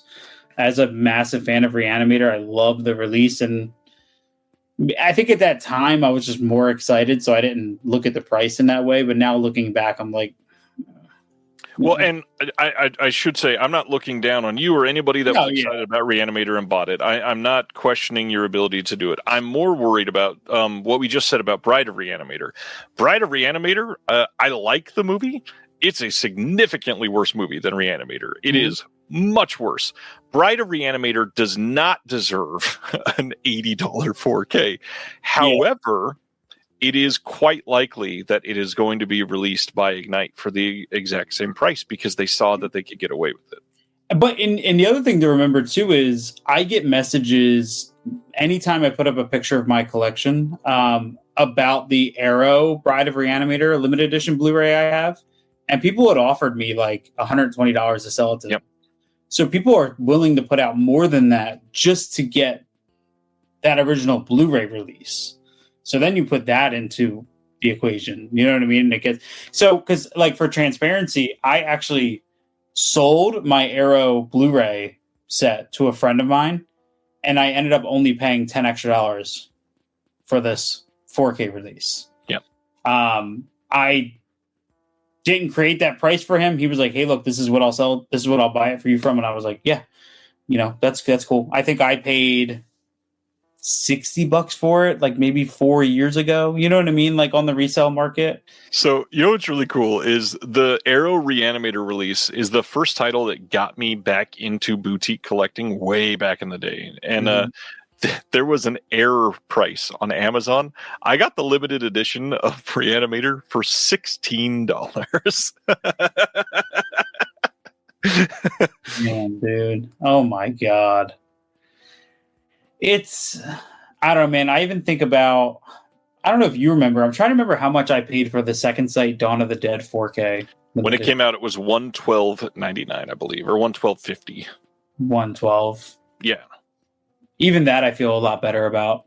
Well, it's I believe 6-disc release with 2 books in a hardbox release, and is not available and has not been available for years. Reanimator's been released like 17 times. Yeah.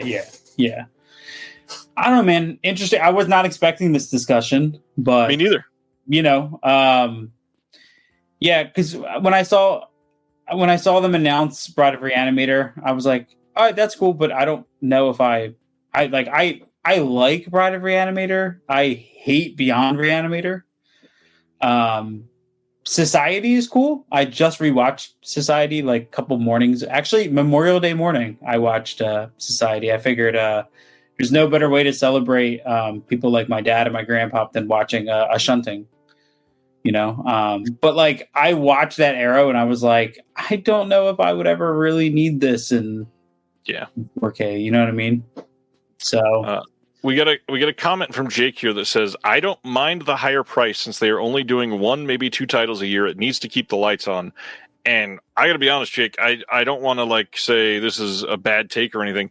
I don't get the logic behind this, because the reality is all this is saying to a company is if you release less and it's the same product, you're free to charge more if you just do 1 title a year. If it costs them the same price to release a title that's they can sell for $25 and they can sell for $75, and it's okay for them to sell it for $75 just because they don't release more every month, that doesn't seem right to me. If you're just straight taking advantage of people and saying we need to survive, so you just need to essentially subsidize our company. They're providing you a product. It needs to be worthwhile for what they're charging.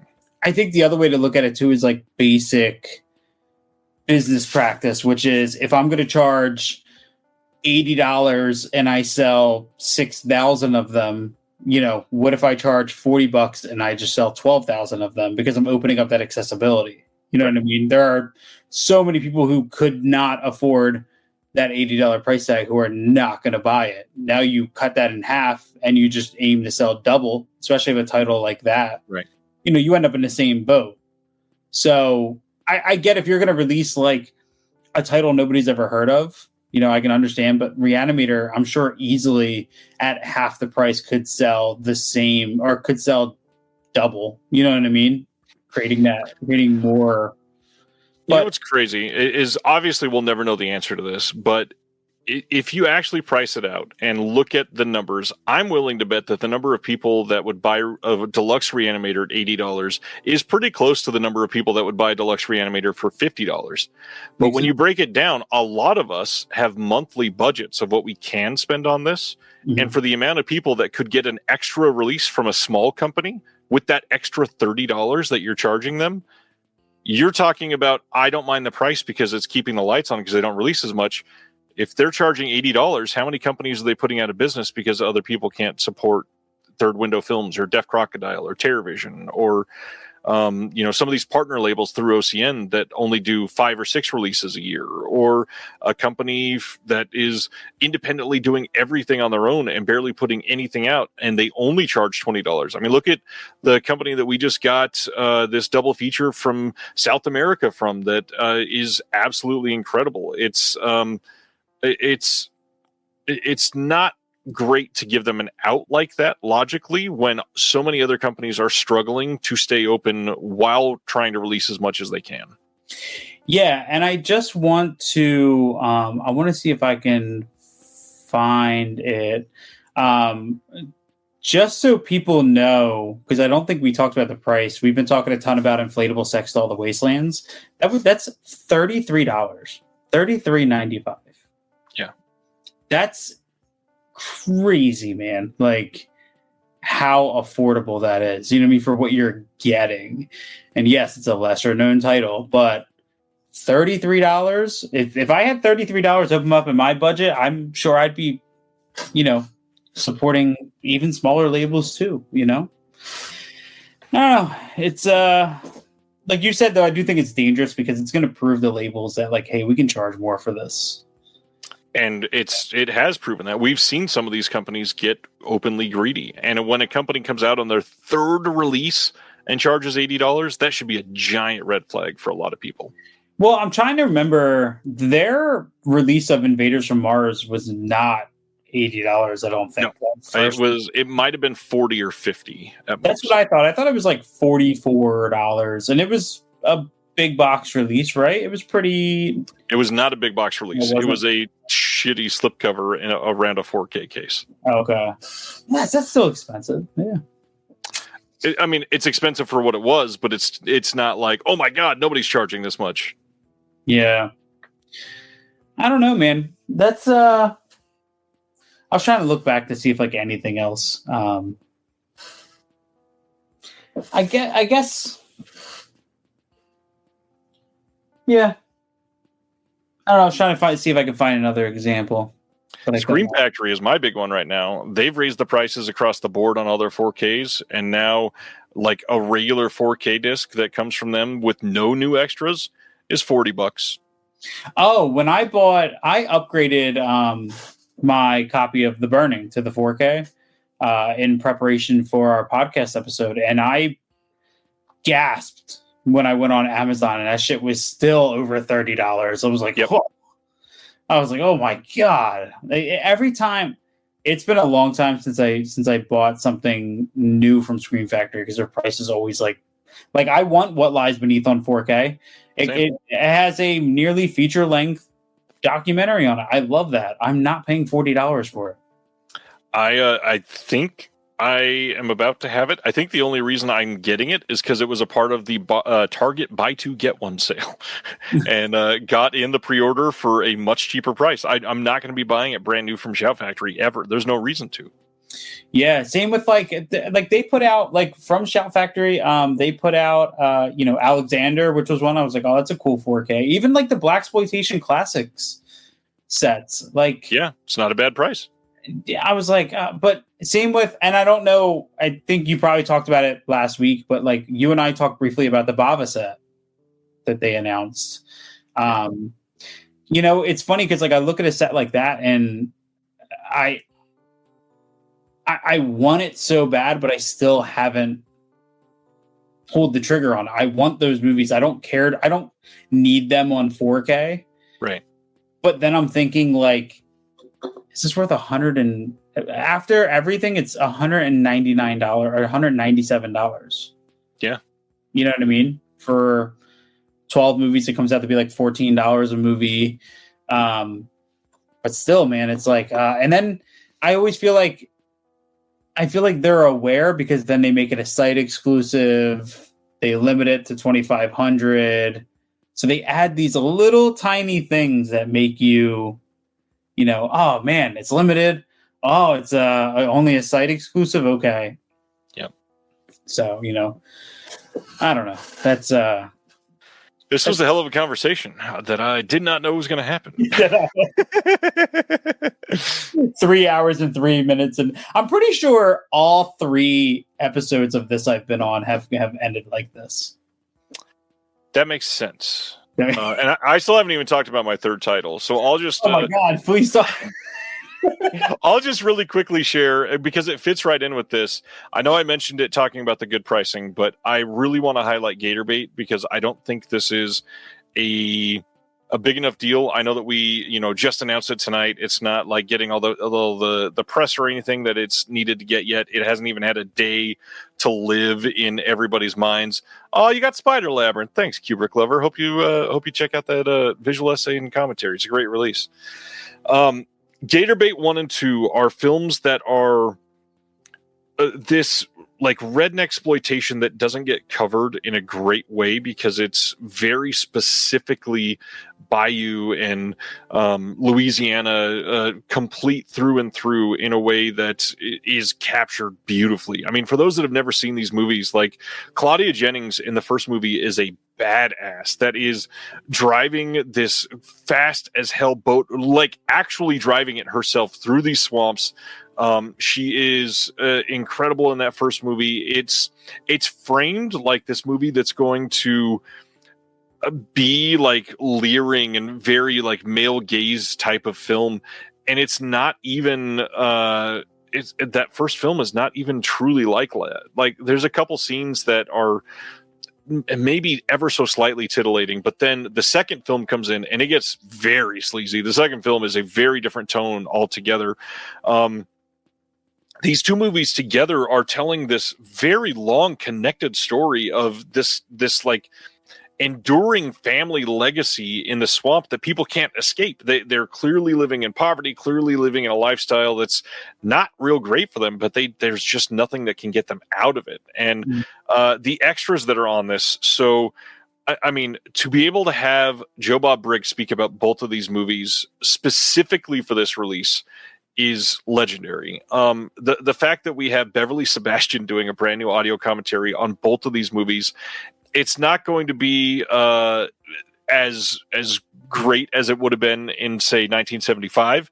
However, even though the whole family has sort of left the exploitation world and turned to the idea of Christianity and religion, it's still going to be an interesting conversation for everybody. And then, not to toot our own horn, but Will and I covering these two films with our commentaries, these were two of the first 3 commentaries that we ever recorded. These commentaries were recorded almost 2 full years ago, and they're smart, they're well put together. I'm very proud of the things that we talk about and the way that we talk about them. These 2 movies deserve to be rediscovered by multiple generations of film fans, and without archiving these films in HD and in a way on home video that people can pick them up, appreciate them, talk about them, discover them, love them, and get the context, it's crazy. And that would be enough. And then we add new interviews with like half the family for both films. We get Claudia Jennings' brother to be able to talk about her. Like that's a huge thing. And her whole story is one of the most tragic out there. But all of that delivered to you for $55, at least for this first week. The introductory pricing will go up in 7 days. So if you haven't bought Gator Bait already, and I know it's only been up for like 4 or 5 hours or whatever, but it will go up a week from today. I believe they said it was going to go up to $65. So to get in at the cheapest rate, you buy early, and you can lock in that super big bundle if you want, or you can just get the deluxe edition. It's a crazy release. I am immensely proud that I was able to help with these films. It's going to be genuinely one of the best releases of the year, I think. I mean, your guys' commentary tracks are incredible. Like when we chose Spider Labyrinth, we chose it because of, well, I picked it because I love the movie. I didn't even listen to your guys' commentary track yet. And then when I did, it was amazing. I mean, honestly, like, you and Will's commentary track for Spider Labyrinth, I think, is the reason the podcast became what it did, because that track really showed me the potential in what we were doing on the podcast. You know what I mean? So I definitely think people need to. You're not allowed to be tittillated at all. I don't think. I was about to type a response, Gary, but after tonight, you are absolutely allowed to be titillated. You're right. With how everything has gone down tonight. Why did I say gone down? Damn it! Oh my god. But yeah, that's all. That's just my 2 cents. I'm gonna buy that for sure. Absolutely. I'm glad. The commentaries there are an important one, and I'm glad that we finally were able to hold the disc. I feel like we worked on those in a different era of my life. I mean, I think I finally submitted those in like September or October of 2023, and I'm a different person than I was then. Absolutely a different person. Yeah.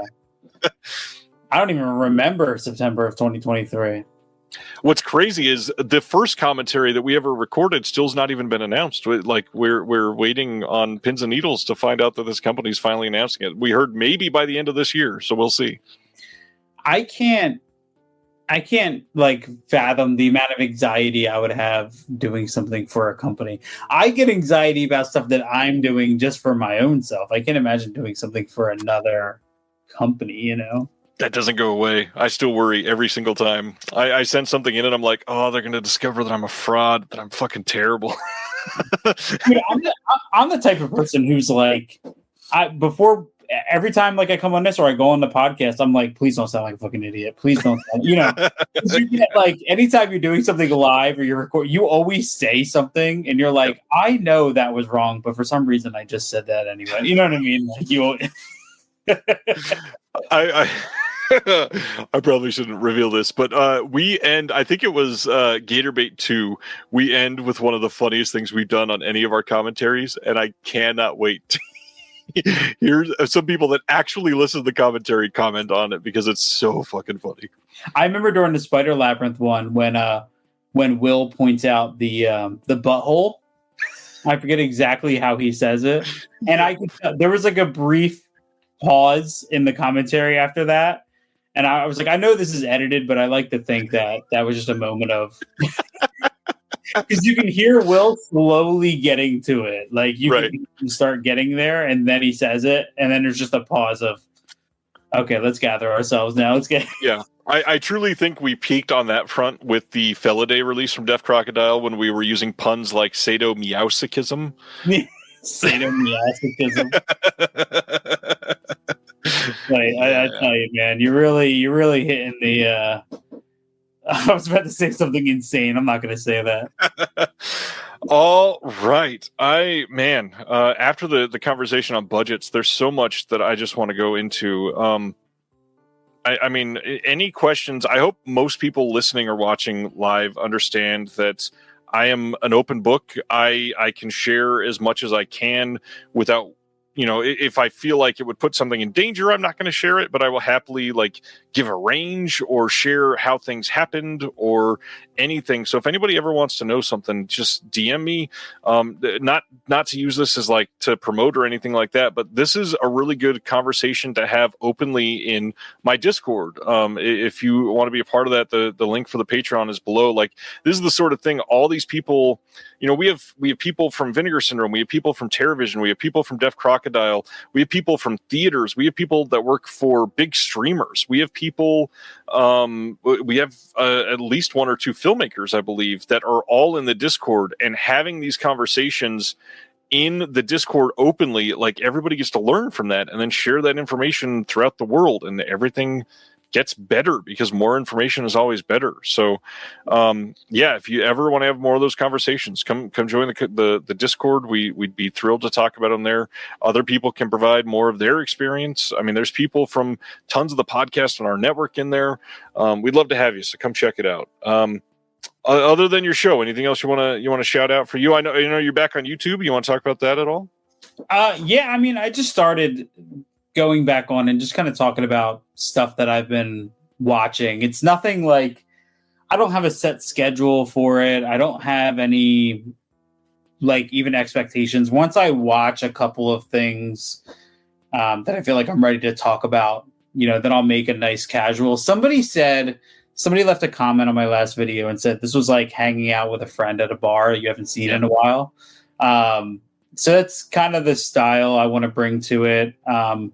Definitely expect a video on probably a more focused video on inflatable sex all the wastelands. Once I get through that, same thing with that I do on the podcast. I really want to put an emphasis on the bonus features and kind of my experience watching. I think I try not to be a reviewer, because I feel like the term review gets too much into specs. I'm always just more tell me your thoughts on the movie.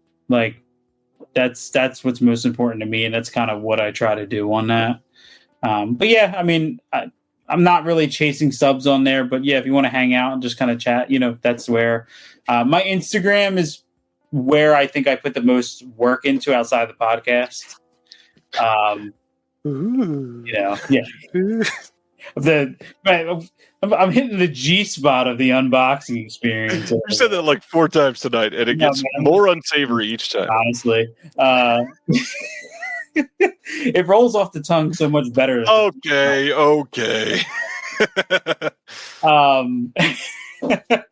I know. I think what Will said on one of your shows that he compared my videos to a housewife being advertised a refrigerator in the 50s, which is just great. We'll get you an apron for sure. Oh, 100%, man. I can't wait. All of Chris's links are in the description. Follow him on YouTube. Follow him on Instagram. Subscribe to the podcast. Next episode will be dropping on the 1st of June. And then the second season coming up here real soon. You get a whole season you can catch up with. Great stuff over there. Appreciate you guys. Welcome to the network. I'm excited to post about that tomorrow and share with the world that you're here. I wanted to definitely say the next couple months, trying some new things on Reconnected. So wanted to tease this ever so slightly. Chris has been here 3 times. I'm going to try to bring on some people that have never been on here before. So over the next couple weeks, we've got some returning favorites. We got Will next week. We got a couple weeks in a row for some people that you've seen before. And then we got some people that you've never met. We've got somebody that has been a filmmaker. We've got somebody that works in QC. I've got somebody that runs another podcast network that's coming on. I've got some people that are in the Discord. I've got some people from some other channels. I've got a lot of really, really fun, exciting people that have agreed to come on. I'm booked all the way through like the middle of September, which is wild to me. Love all of you and spending Thursday nights with you. What's crazy, and this is not meant to be said to guilt trip anybody, but after going back into the office and being forced in there by this terrible presidential administration at the moment, it is currently 11:45, and I have to wake up for work in 5 hours, and I'm okay with that because I derive so much of my joy every week from this community, and you deserve to know that and deserve to feel that. I appreciate you more, and you keep me sane way more than I absolutely deserve, and I'm grateful for you, including you, Chris. Thanks for doing this 3 times. Dude, I'm grateful for you, man. Thank you. I hope to... I think if you got an opening in October for my birthday, I think that'll be a good time to return, you know? Birthday streams are always fun. Yeah. 34. 34. All right. My show and all that stuff, subscribe, whatever, and all the fun stuff. You know where all that's at. Links are all in the description for everything. We'll see you on the Discord if you're in there. Until next Thursday, have a good one. We'll talk soon. See you. Thank you for listening to the Disconnected Podcast. There's one big thing that you could do to help the show, and that is to leave a rating and review on the podcast service of your choice. Thank you.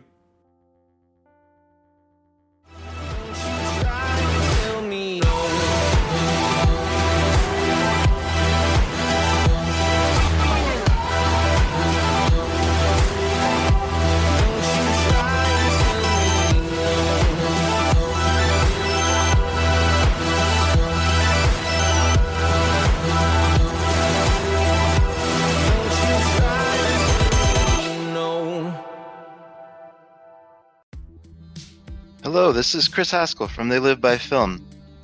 For those that don't know us, Adam, Zach, and we built a podcast over the last 2 years that's a combination of film discussion from 3 very different perspectives, as well as industry interviews with the leaders in boutique Blu-ray and 4K community. We started with Dev Crocodile, but over time we've been lucky enough to speak with Arrow Video, Severin, Mondo Macabro, Vinegar Syndrome, Radiance, Indicator, most of the OCN partner labels. It's been a blast. You can find us wherever you podcast, and also actually recently as part of Someone's Favorite Production Podcast Network. We hope to see you online.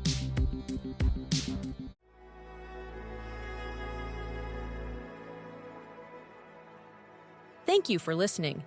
To hear more shows from the Someone's Favorite Productions Podcast Network, please select the link in the description.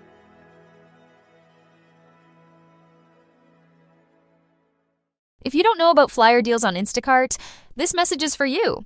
Flyer deals are like strolling through your favorite store looking for deals, but you're scrolling your phone, and maybe you're in bed.